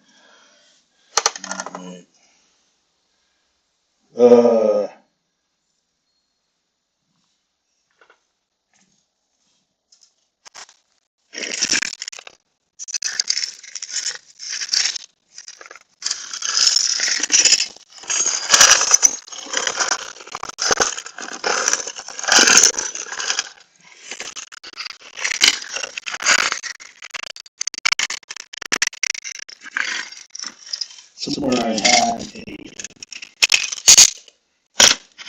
a roll of black tape. You know what I'm talking about. That stuff used for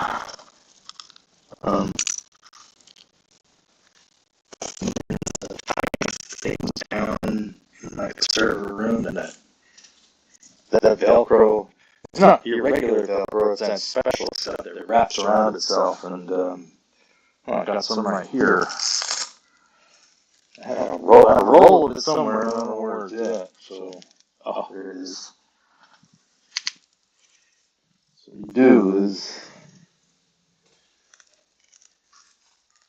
just fashion something that will make it look good. That's all there is to it.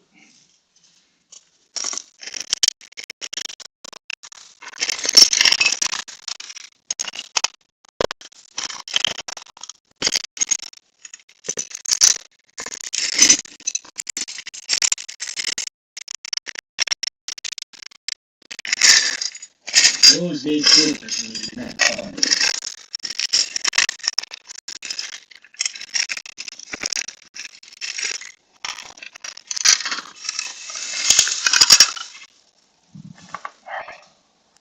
Nice, nice.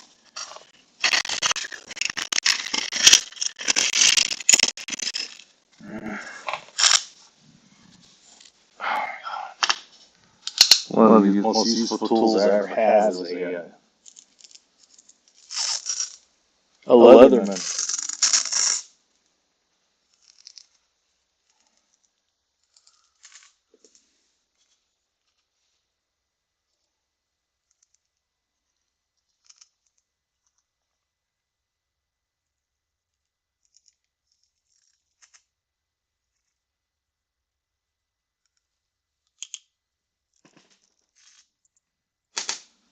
What's going on? Little bit of an echo. Okay. Yeah.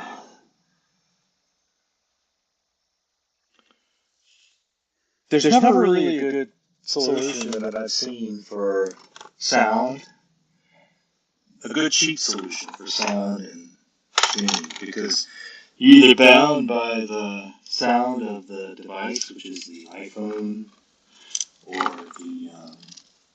the laptop, or you can use like the expensive versions, buying one of those Rode, external microphones.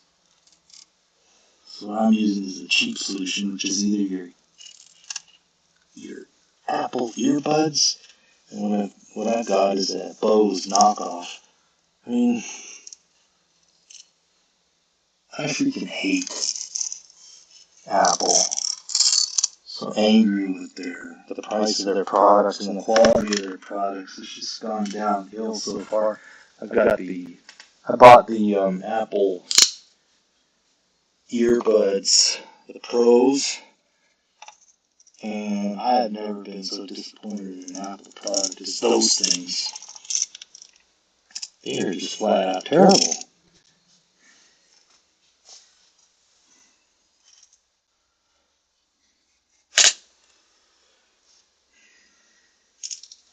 I lost one of them, but oh shit, I cut too far. I thought I had the length.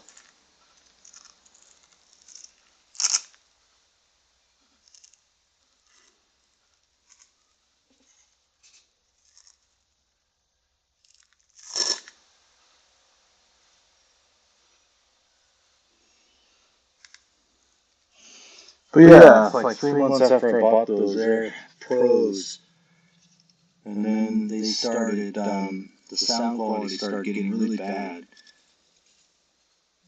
At first, when I first bought them, everybody was like, oh yeah, I love those, they sound much better than your other ones. I was like, okay, 3 months later, oh, those suck. What are you using? I'm like, these are the damned Apple Pros. Maybe they're broken. They were broken. I mean, something happened to them to where they were just, they just don't put out good sound to the people on the other end. They either echo or they sound like you're in the distance. And, there's nothing you can do. And Apple keeps saying, oh, well, have you tried resetting them? Have you tried doing this? Have you tried repairing them? It's like, yes. I've done all that crap. It still doesn't work. Well, you can send them in. And then I'm like, okay, meanwhile, I lost one of them. So I'm like, great, now what do I do? But I'm so disappointed with their products. But the Bose is not any better. I can tell you that much. I bought the expensive Bose, which is what I'm using now.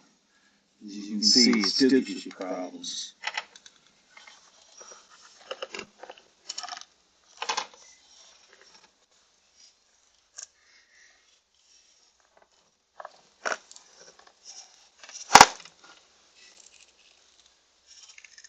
Don't forget to plug your map sensor in. Or MAF, I'm sorry, MAF, master flow sensor. It's one of the most important components. Don't do that, it won't run right. It'll give you all kinds of codes.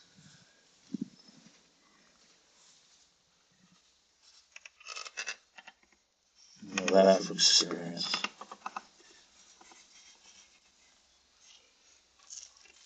That's the thing.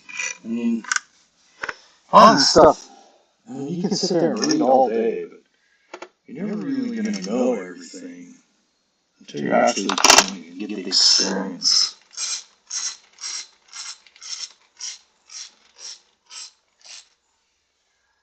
Okay, we're back. Yeah.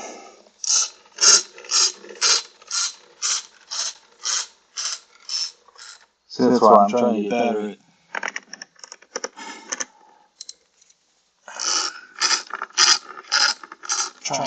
at talking and making good conversation.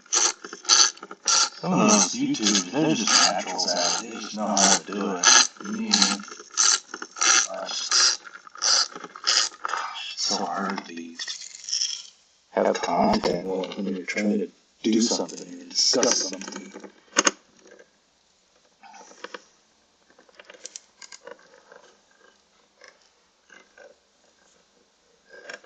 So it was working. Until I thought, what am I doing? I'm wrenching on something forever, it's not going again.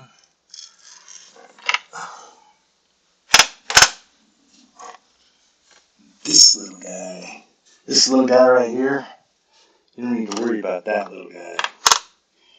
Well, yeah, you do, but it's not that bad. I use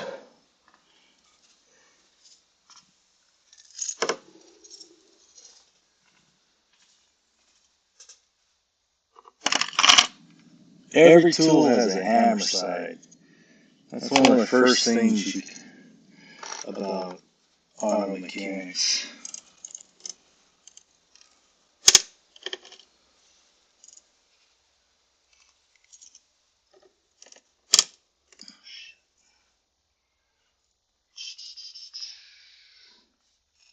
Alright, so let me double check, make sure the stream's still up. Hey, hello, echo. Oh shit. Let me try one more time.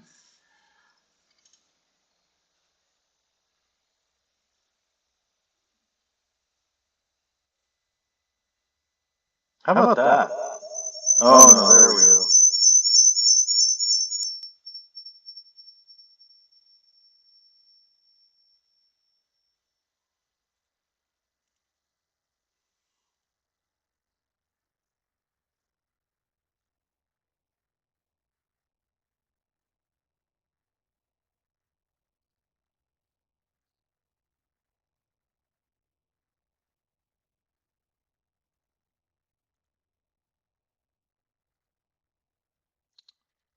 It won't say.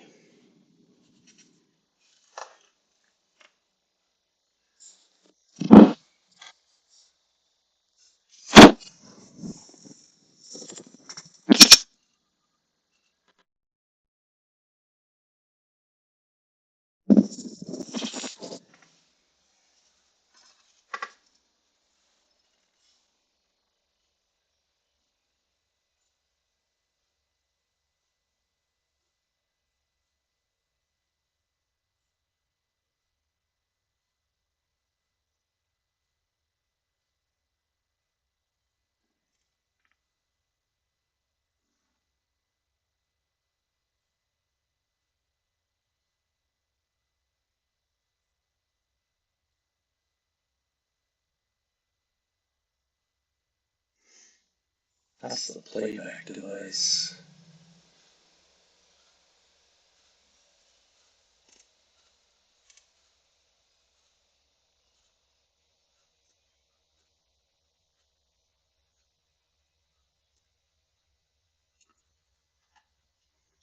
Okay, can you hear me now?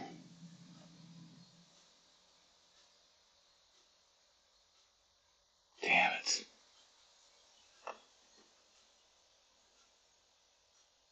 Okay, turn off the playback. Can you hear me now without an echo?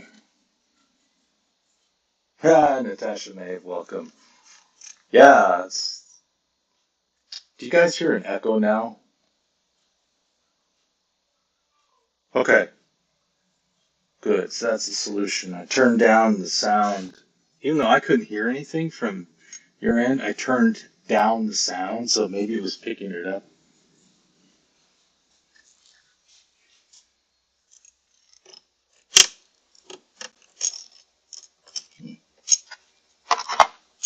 This last little bit.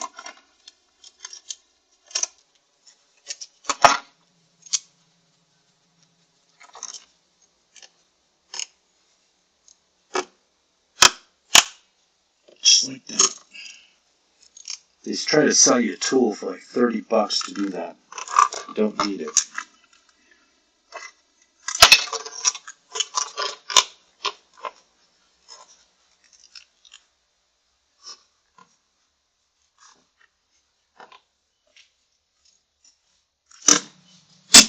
No, that one's not going there.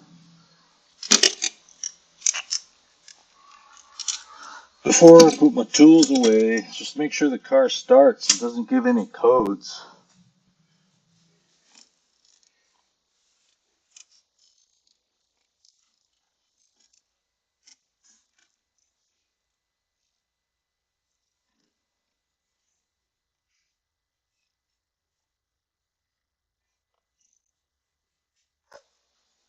Okay.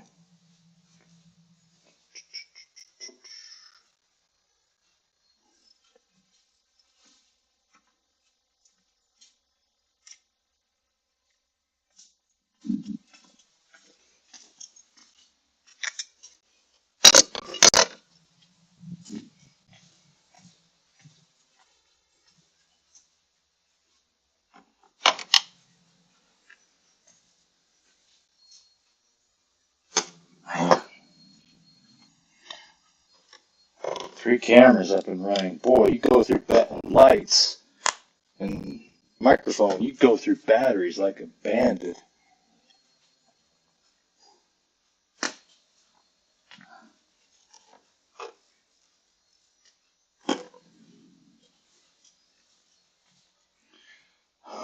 iPhone 13 camera is the best, and so for everyone who has just joined, this is why. This is what happened. Um, see how this spark plug has, what do you call it? Like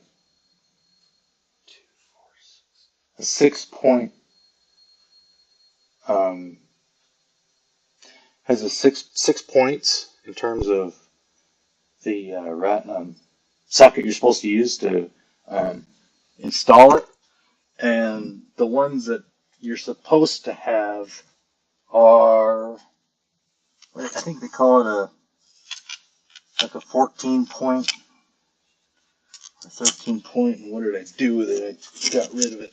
It was right there. Okay, here we go. I'll just use the sockets to describe it. What did I do with What did I do with the spark plug socket?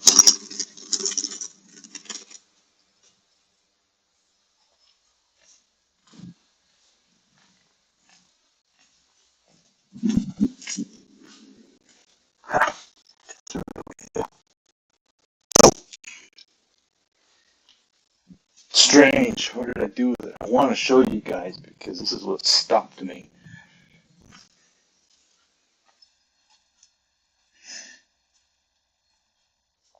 So I didn't leave it on the engine.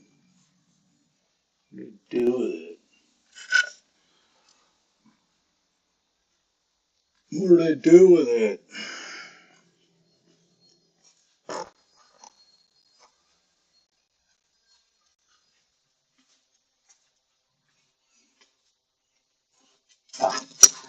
hidden in there. This is what slows me down all day long, finding things and then losing them. Okay. See how those in there, you have different type of spark plug removers.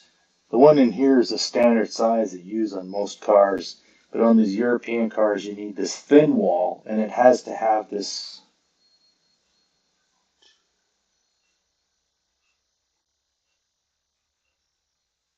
13-point socket, and that's what the spark plugs are that are in there, and so it has to be a thin wall, but these won't fit in there.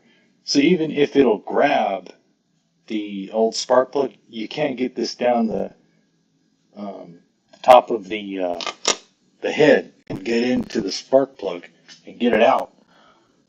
So I got the wrong plugs because it has the 6-point. So that's what happened today.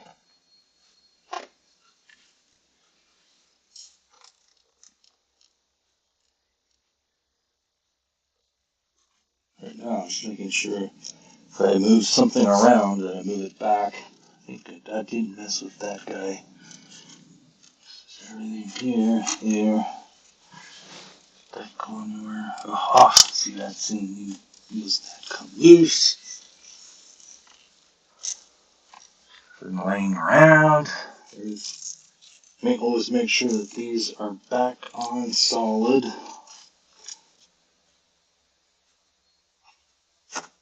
It's just the air intake. I already put that in there. Alright, let's just start it up, make sure there's no codes. I'm done.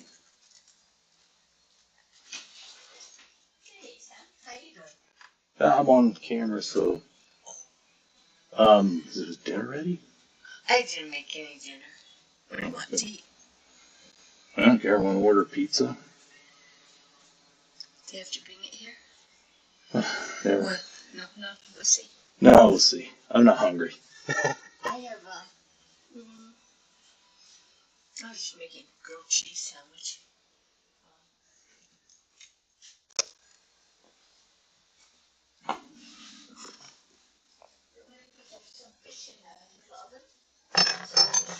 I don't care.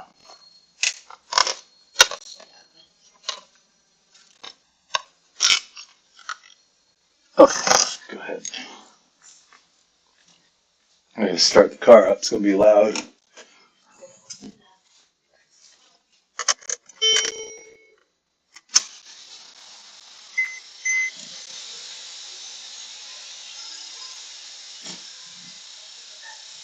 Yeah, I'm doing it.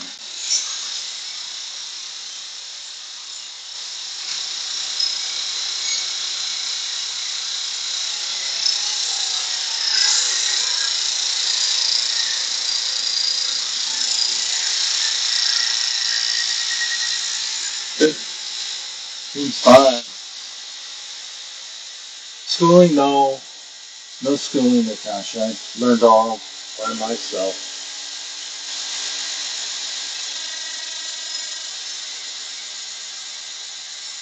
A lot of us people,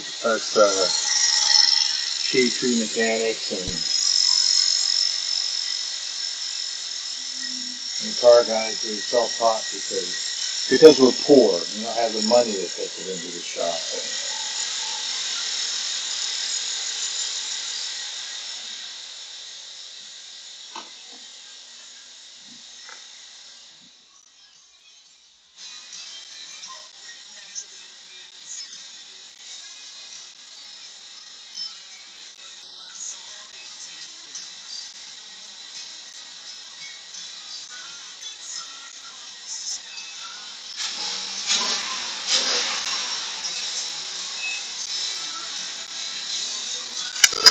Yeah, it's good. No codes.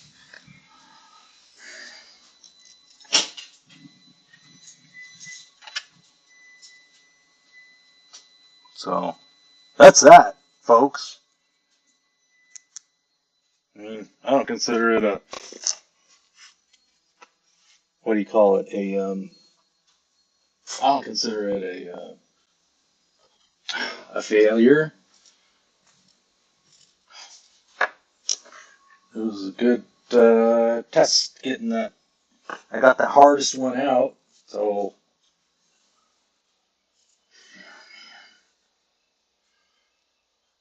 the did any of you watch the shuttle testing today for SpaceX?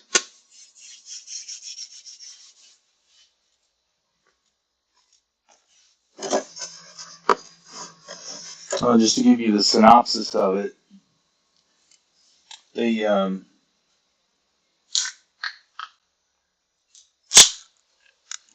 they launched the what is it? What do you call it? The Tesla spaceship.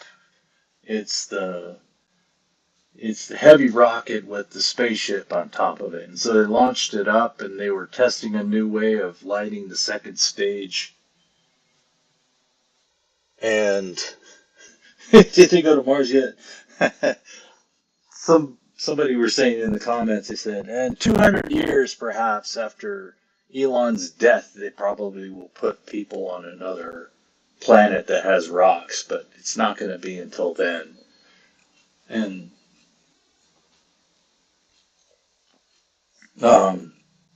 they let the rocket off, all the motors were running, and the first stage separation was a success. But then when the first stage tried to turn around and come back to Earth, something happened, they blew it up. And then the spaceship was supposed to orbit the Earth and then go down in the Pacific Ocean, somewhere north of Hawaii. They lost contact about 60 seconds after separation. So you saw the engine started up on the second stage and it took off, but then it lost contact. So who knows what happened. Yeah, Starship, super heavy. So super heavy worked, but it didn't come back to Earth. You know, the Falcon boosters, they've tested those over and over again, and those are able to come back to Earth, right? They come back down and land. But I don't know if they've been able to bring back the Super Heavy back to Earth successfully. And today it wasn't successful, but they said, oh, it's not a failure. It's a they call it, what do they call it? Spiral method of invention, whatever.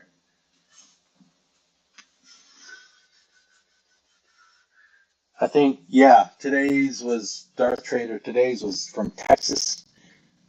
Now, the only reason I know that is because I've watched videos of where people are down there, down near it's right at the bottom of the tip of where Texas meets Mexico, and the people who are down there at the border watchers, they're always driving by that Texas place, and you can see the Tesla and the spaceship sitting there. And so that's how I know today they launched from Texas.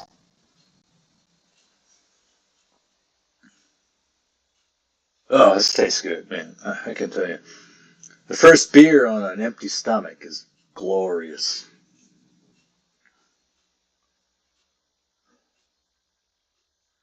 Yeah, I think the super heavy booster would have landed in the Gulf had it not exploded. Yeah, exactly. They didn't. Well, they mentioned when they were right before liftoff, they said they had no intention of recovering the Super Heavy. So now I'm wondering, did they intend on blowing it up all along? That's what I thought. I thought it was going to be like the Falcon boosters that will come back down, because you could see it was turning around, and its boosters were lit. And as soon as the boosters were lit and it started coming back this way, then it blew up. So I don't know. Not to change the topic, I'm trying to convince myself that they went to the moon through research. Oh, yeah. Natasha, my gosh. I mean, that's something that I've been thinking about many nights. I mean, you see all of the quote conspiracy documentation about how they could have faked it. How did they have, why did this happen? How come, footprints were there? How come the dust acted this way? How come when they bounce, if you sped it up, it looks like they're just bouncing on Earth, whatever, things like that. All of that evidence seems to point that they never made it to Earth, to the moon, and how they would have made it back. I mean, when you think about it, well, there's two schools of thought on that. A lot of people say, well, look, they're having so much trouble getting rockets into space now. Why would, how come they didn't have these types of troubles back then in 1967, 69? But the one thing that I do know is the thing about the 1960s is all that technology and all that knowledge they had in the space program, they threw it all in the trash. And all those people are, gone, or they're retired, or they have no intention of doing it anymore, or they're buried. That knowledge was lost. And so all that knowledge of what they did and they got on the moon, you can't talk to anybody who knows it's gone. And all the stuff they had is gone. They had to basically, the space programs now, JPL and SpaceX, they're relearning everything. But they're doing it in their way, and Elon's spiral type of knowledge, to where you actually do the tests, and then when the tests fail, you learn from it because you gather data, and they say that's more efficient than doing more tests, safe tests and baby steps. They just do the whole test, and then when it fails, they learn more than if they just done baby steps. I guess that's the way they were explaining it today. That spiral theory. So yeah, I'm on board with conspiracy theorists, kind of doubting whether they did go to the moon. I don't know. I was watching on Smoke and Scan the other day, and the chopper they use, the KTL-9 chopper, has a really good camera. It's probably a $100,000 camera. And it was flying around, there was no chase going on, and so the footage was just showing the camera pointed at the moon.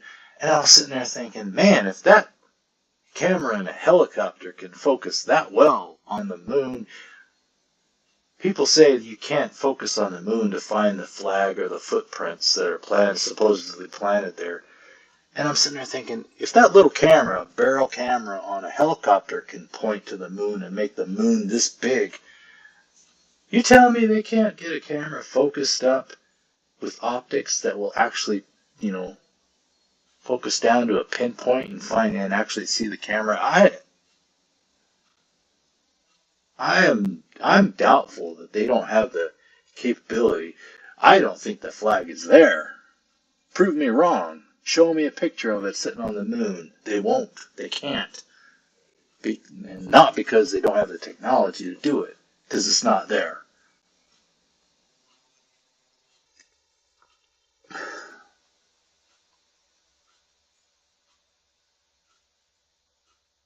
Yeah, I agreed. The first Super Heavy launch lost 6 engines, and today yeah, that's right.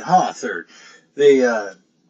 That's what I was noticing today. You could see all 33 engines are all lit up. And the last time they did it, there was like 3 or 4 that were not lit. That was cool. And I was noticing when he was way up in the air, I was like, oh, those things are bright. Looks like LEDs.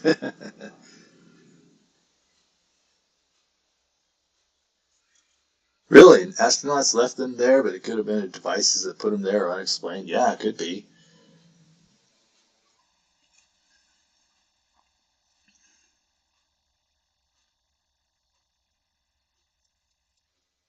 There was another aspect of a moon landing that people were saying that it counts as a conspiracy. What were they saying? They said,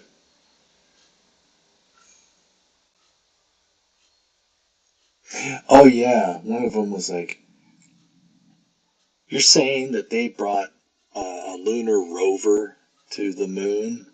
Where did they keep it? Where did they put it? And I was sitting there thinking to myself, yeah, that's right, because the lunar rover, if you had it down here on Earth, it'd be pretty heavy. So that's a lot of equipment to be loading up and shooting in this space and then making it to Mars and landing it and then getting, well, they left it there, I think. But to get it down there, I'm sitting there thinking, that's kind of a stretch. I can see getting the tiny lunar landing module down under the ground, but another 300 pounds of lunar rover on top of underneath too.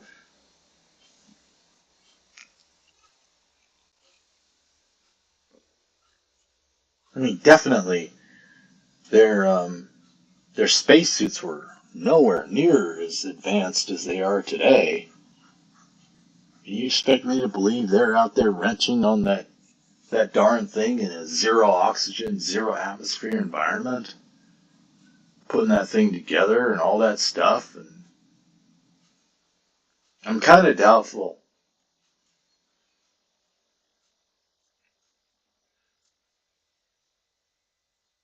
I don't know, Darth Trader. Who was the cameraman on the One Step for Mankind? I don't know who was who. Ever since I was little, I've been confused as to who was who.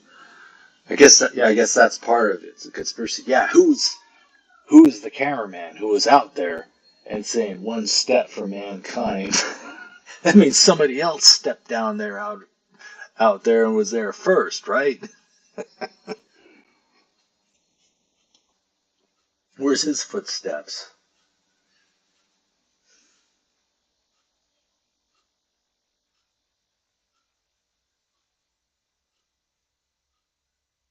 I mean, it's kind of fun when you start thinking about these things. Now, another thing that counters all of this conspiracy theory is when the people say, oh, you could set up this sound stage and this sound equipment and set up a stage to look like this and set up the background and CG this and CG that, and then the counter argument is, here is the CG and the technology that they had, and it showed scenery that people had created and then backgrounds and trying to superimpose atmospheres in the back and how it looked all cheesy. And they said that was the limit of technology in the late 60s and early 70s. There was no way that it could have been advanced as it was to fake the footage on the moon. So you kind of got them there, unless they were really advanced in their CG um, and their filmography. They would have been hard pressed to do it with the technology back then to fake it. But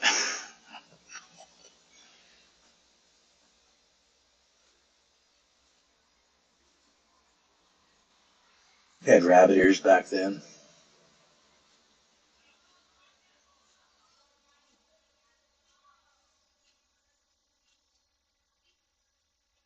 Yeah.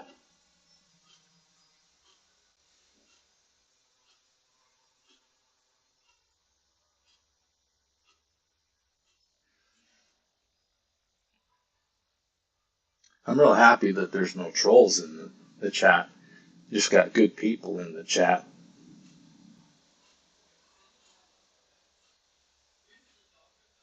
So I was going to mention earlier, I was going to give a warning that anybody who's in this chat and I see one cross comment or snarky remark, I'm ban them and kick them out of here forever.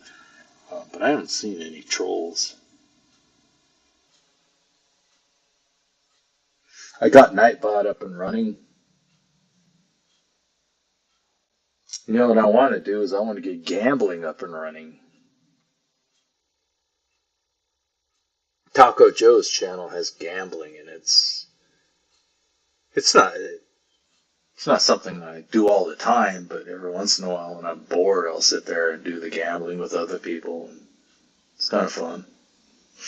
What do you say, Natasha? Must have been something on Twitter. I think there are always many steps ahead in tech without knowing that's true.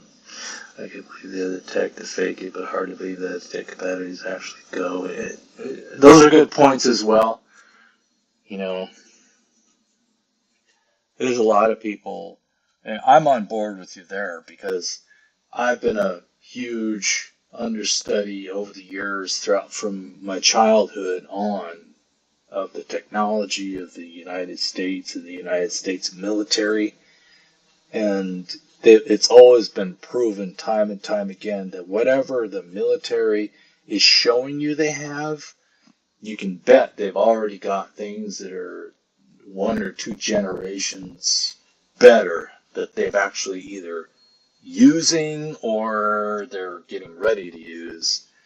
It's just like that, of recent events. What's going on in Israel, the Iron Dome. Remember, everybody's been, um,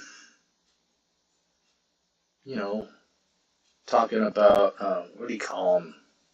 I can never remember these terms off the top of my head. Energy direct. What do they call it? Energy directed weapons, but they have a acronym for it. Anyway, that's what was used to start the fires in California and what they used in Hawaii. And people are like, no, they can't do that. It's like, oh, BS. They actually, in the news, they come out and they say, oh, guess what? Our newest aircraft carrier, the USS Gerald Ford, has energy-directed weapons on it. It's like, yeah, directed energy weapons. And so they're like, and I'd read about that as early as like 5 years ago that they said, oh, yeah, the new carrier, Gerald Ford, is going to have rumored to have directed energy weapons, defensive weapons.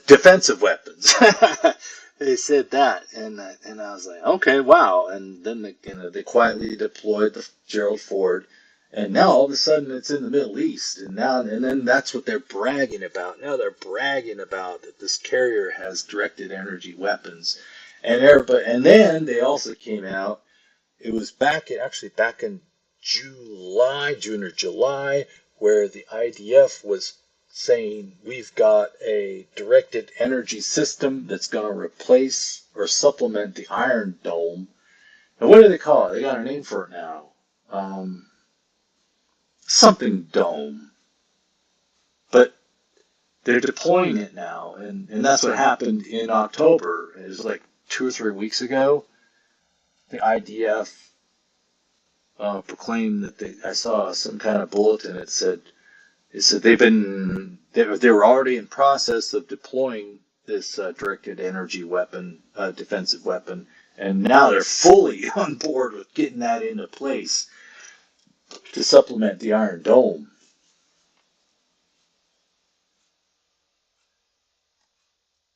They used 5G. Yikes.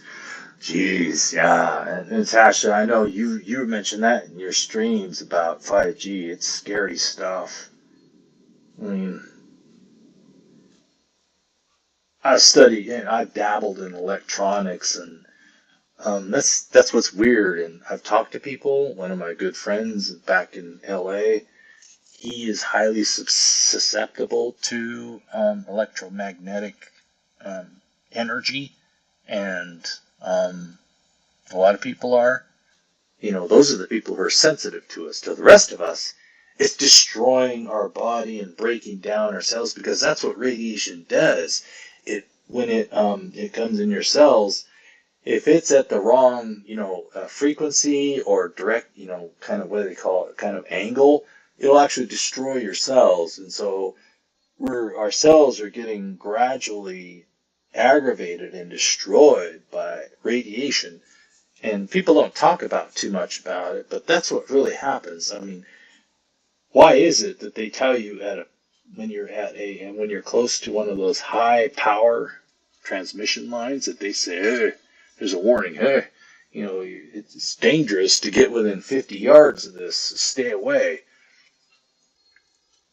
And that's why. What you got going on now?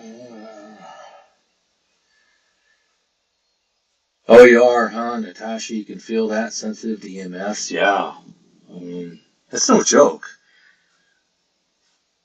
See, I work in technology, and when I first met that guy, he told me, he's like, I'm very sensitive to it. He goes, I can't handle it, because that's why he wouldn't wear Bluetooth.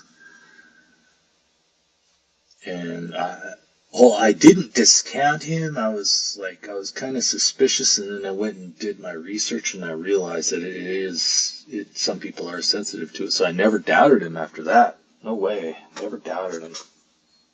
He's a good friend of mine. I know, right? One day, and that's what I think a lot of people would like to do, Natasha, is get rid of all of that EM technology. I take a kind of a mental count in my mind of all the devices that I have, and I always wonder, hey, can I get rid of this? Can I get rid of that? Um, and instead, over the years, I always find myself adding another device into the list of EM devices in my inventory and things that I use every day. Just like this Bluetooth headset that I've got. I'm a proponent of getting rid of that stuff. It's just hard because, A, there's people like me who we don't have the financial means to live out on our own and, find land and go live out on our own. So we're kind of stuck in the suburban and um, urban areas to where we need that stuff in order to get our food and get information. And then B, it's a really big inconvenience in terms of trying to get food, and I kind of repeated myself there. It's a big inconvenience and a necessity when you're living in the city and in the suburban areas. You need all these devices in order to function.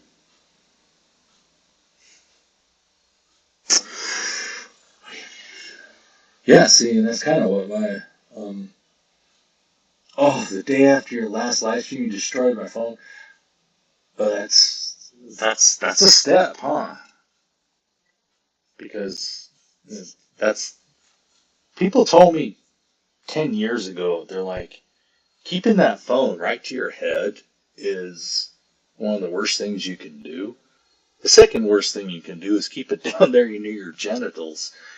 And so that's kind of one of the reasons over the years I've always just carried it in my hand, right? And I never try to keep it in my pocket for too long. And that's why I use the Bluetooth headset, because I don't like keeping it close to my head. So that's smart. You can't wear Bluetooth either, Anna. Jeez. Yeah, Carrie. With the plastic and rubber soles we wear. Go barefoot when possible, yes. Yeah, Carrie. Grounding yourself without shoes and barefoot. I mean, Natasha could talk to you about that. She knows a lot about that. Yeah, see, she's always gone barefoot because she loves that. I mean, Fry TV knows about that too. I've been learning about that this year because I've been home, and just like a lot of people who know about that, I've tried to go shoeless all day long. The only reason I'm here today is because I'm in the garage, I'm walking outside, I'm dirty. But once I go in the house, yeah, it's barefoot because um, that's where we came from. We came from the earth, and to put rubber-soled shoes that isolate our our bodies our bodies from the ground, it's counterproductive because that's all we are is electrical impulses that run our bodies. So it's counterintuitive to wear rubber-soled shoes.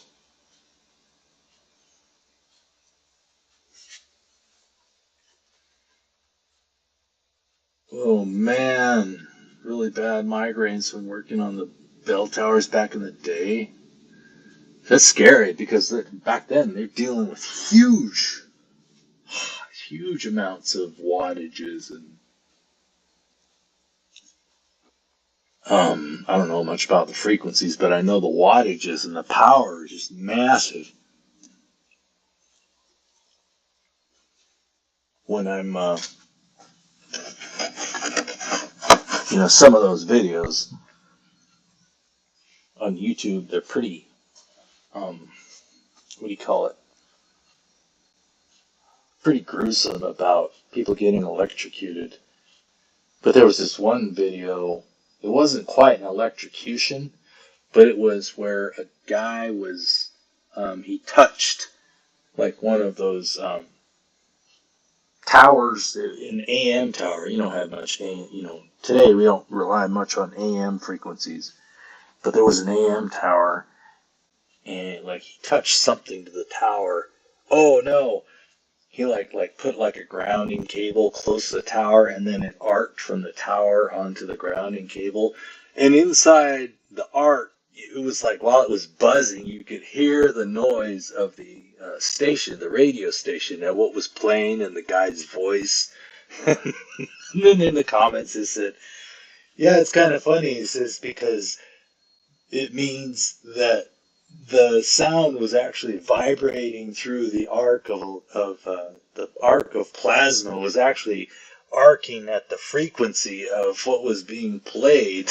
So that's what was making that noise.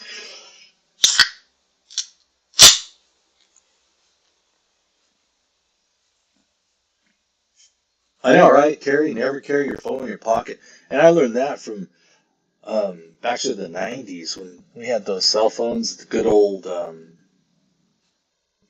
had the good old Motorola StarTAC. And I remember I kept it in my pocket thinking I was cool one time. And I was in college at the time. And I'm sitting there in college, and then all of a sudden my side of my hip was hot. And I took my phone out, and it was burning hot. And I took it in for service, and they said, there's nothing wrong with it. And they said, it's sometimes, though, when it's trying to get a signal, it will, it will up its transmission power, and that might be what you thought you were experiencing was all that transmission power that generates heat. I was like, I'm never going to do that again.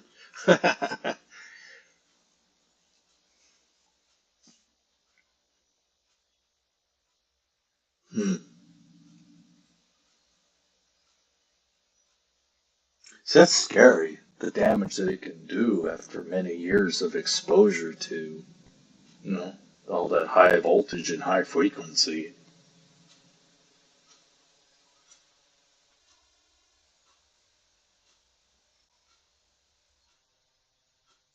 Yes, isn't that right, Natasha? People are doing that a lot, huh? Women, they're sitting there, they put their phones down in their brassiere, right? It's crazy. That is crazy. I never thought of that till just now, because I realized, man, I've seen a lot of women do that, dude.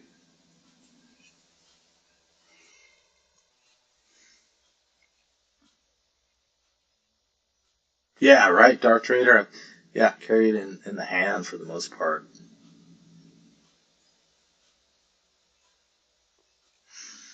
Yeah, Natasha, I mean, that's what the telephone, there's been such a, gosh, I could go wax on for hours about it.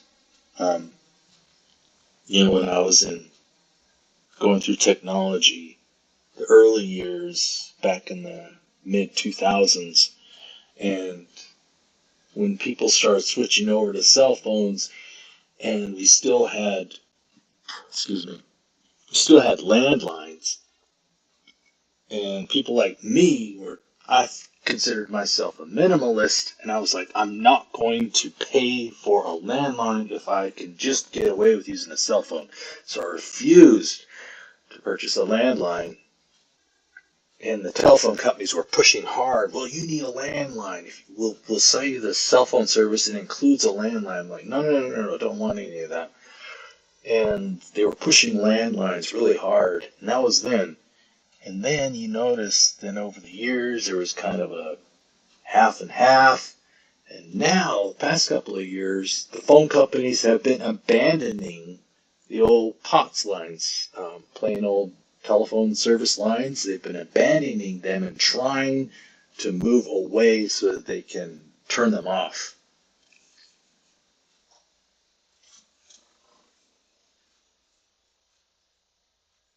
Yeah, I always use speakerphone. That's good. Yeah, right. Go back to the rotary phone.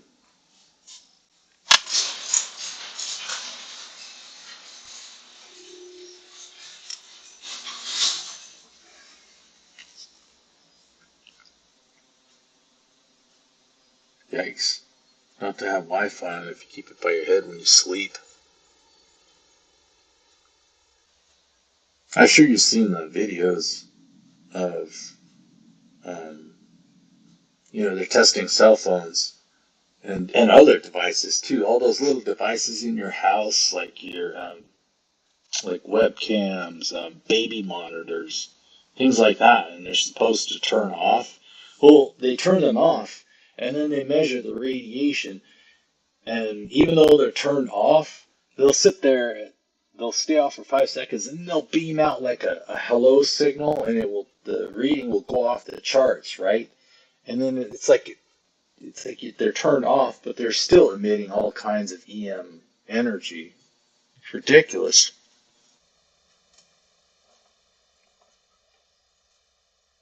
Yeah, jump back over to Troopers. Yeah, that's right. It's 7 o'clock. Please do.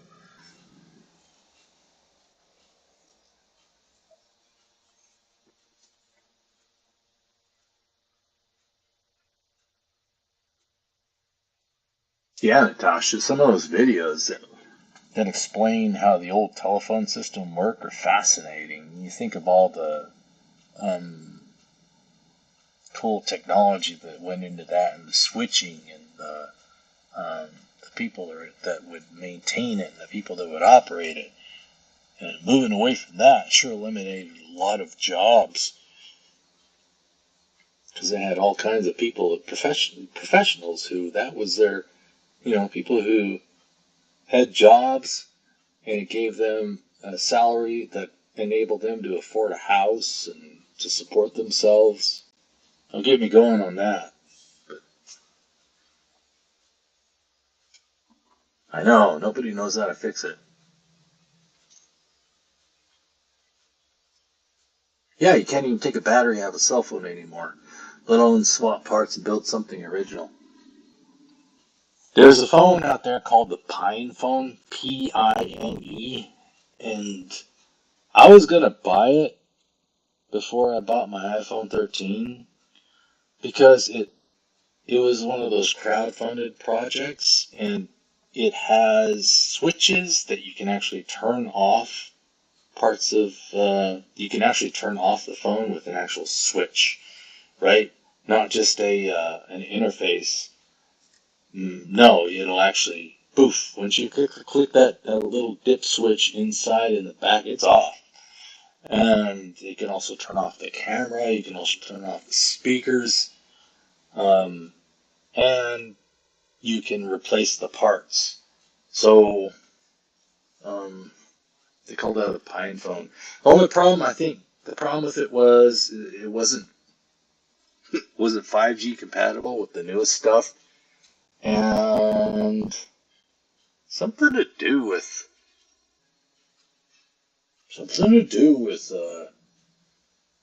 carriers, GSM settings or something like that. Oh, software. It was based on Linux, so I wasn't too keen on um, putting a Linux system on my phone. I'm still tied down to Apple, but now I don't know.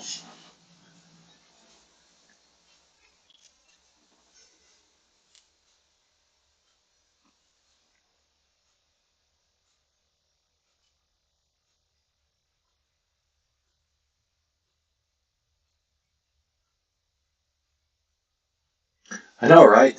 That's the thing, Natasha. They have EMF readers, but some of them are, um, for lack of a better term, um, kind of fake, whereas uh, the devices that I've seen that measure EMF interference, they need some kind of a measuring device, and some of them just have the actual um, computer device with the transistors and the diodes, and it's like the sensitivity is the issue. So, they'll sit there and they'll put it next to a cell phone and it'll register like a number, which is kind of like, it's all relative. So, and then you take it away, and 2 feet away, you can't register it. You can't find that signal. It's like, okay, now that's wrong because this device, there should be EM interference everywhere, right? No matter where you go, you're going to have it. You're going to have it in the atmosphere. But when you get closer to the device, you should be getting a higher reading. And a lot of these devices, they don't have that. They just don't measure it correctly the way you would think. They're not like Geiger counters that measure radiation. They're not like that.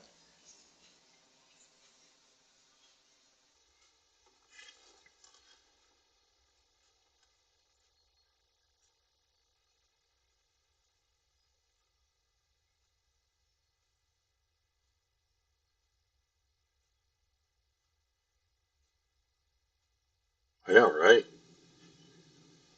I mean, some of the technology that they have out there that's crowd-funded, it's good ideas. Like this laptop I'm using right here was part of a crowdfunding called Framework Laptop, because I can take it and I can replace the motherboard with the newest version, and it will only, a really fast version, and I can get that for, I think it's like $700 or $800.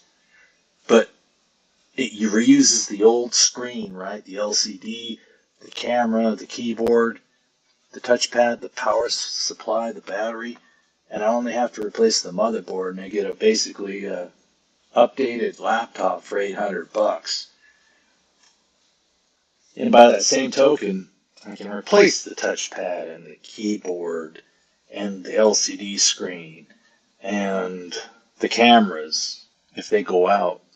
I actually do need to replace the touchpad. I've had this for about almost 2 years, and the touchpad's kind of acting up, so I'd like to get a new touchpad on it.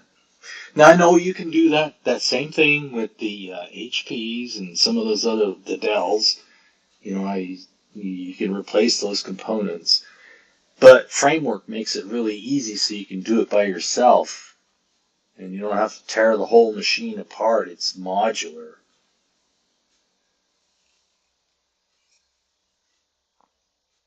And notice the cool thing about, let me show you this. I love to brag about the small things that I have. Where's my phone? What did I do with my cell phone? Oh, yeah.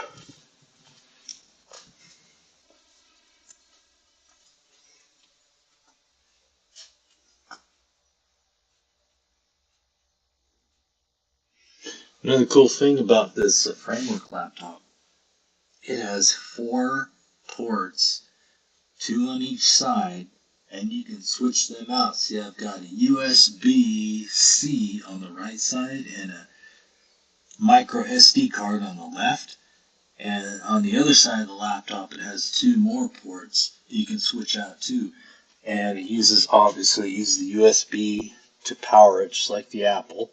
And you can use any power system supply. But those modules are hot swappable. You can just pull them out, and then you have a new configuration. Like, for some reason, if you need 3 USB-A ports, you can do that on the fly. I love that. And then, like when I was at work, sometimes they'd move me to a different office, and I'd be at a different desk, and I always had my personal computer on because I'm sitting there using it for my personal stuff. And so I would find myself wondering, I'm like, man, I need the power supply on the other side. So you just plug it into that port, just like an Apple, I could power it from this side and then switch all my ports over. So that's called a framework laptop. So if you ever find yourself needing to use a new laptop, man, look at framework.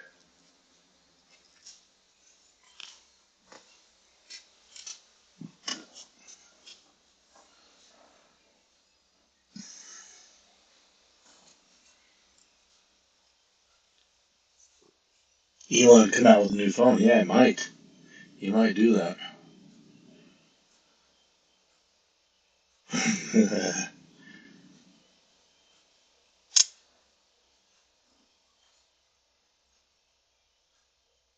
Natasha, yeah, to tag on what you're talking about with water. Um, yeah, that's the big problem with city water is it's fluoridated, it's chlorinated. It might be dead water if it's been like distilled or with reverse osmosis. That's not good. There's articles out there that I've briefly read that talk about water having memory. And so if you take water and you kill it or you radiate it and then you drink it, it's not compatible with your body.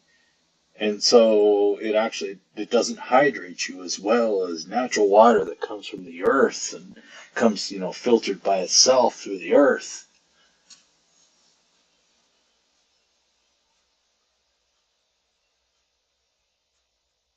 Untrackable phone.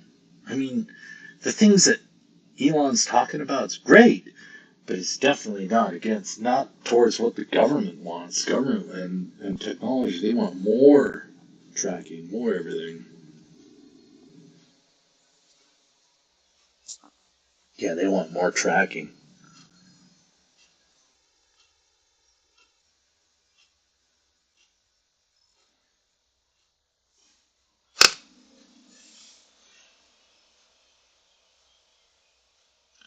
Wow, yeah, that'd be cool. Well water.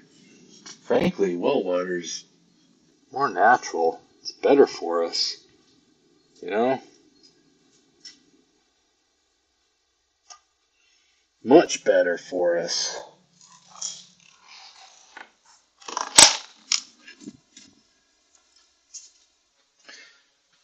I remember at my grandma's house, they had well water and I liked it.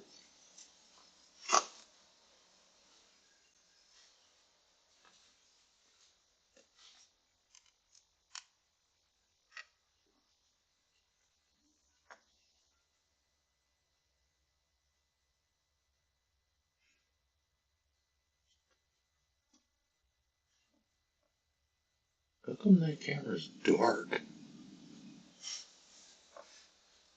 Sure is dark, isn't it? Is anyone in the chat from Texas? Yeah, come on, Texas. Where are you at?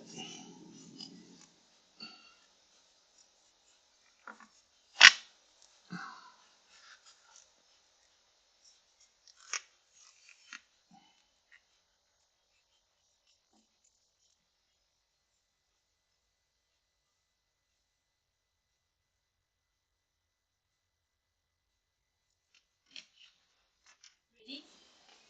For Dinner? dinner? Ooh, I can smell it. Yeah, okay. Give me 5 minutes.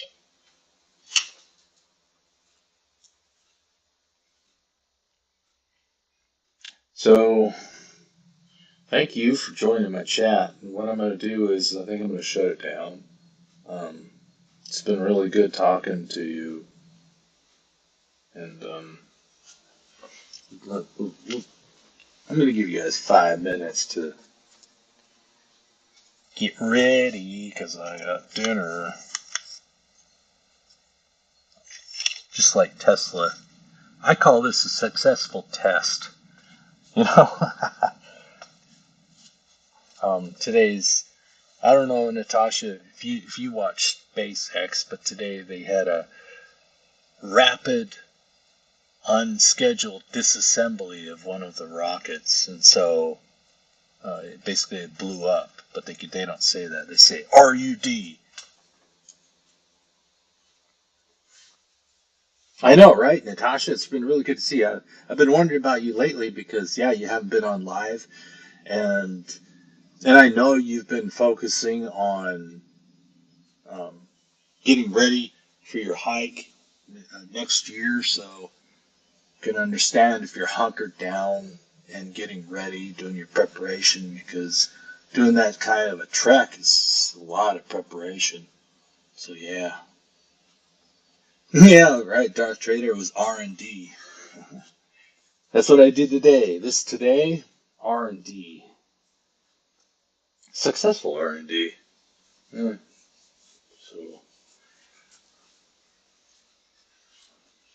I know, right, Natasha? Is it better to buy trustworthy water, like bottled water? I know you can't trust the water that you buy in those stations, like outside of the grocery stores, because you look on those and they have reverse osmosis, which is not good.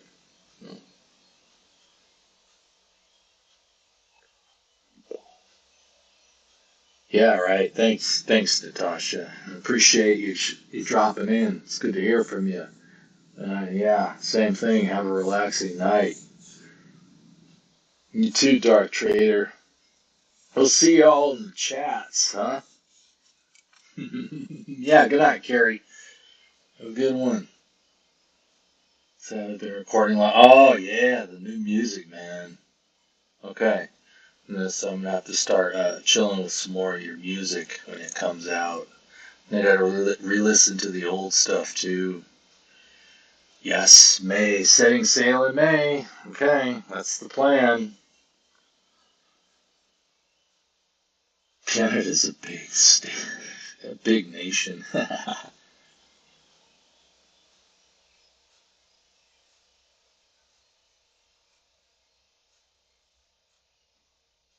Comes from a municipal water system. Great.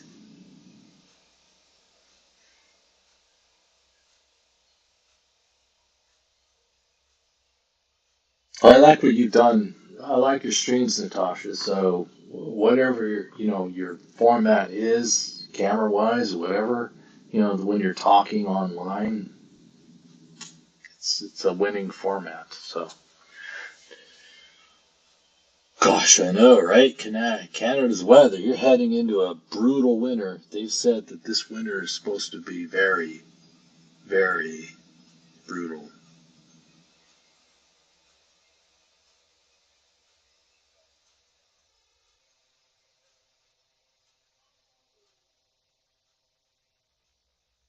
You've done a lot of things, Natasha. So you're smart to be fearful.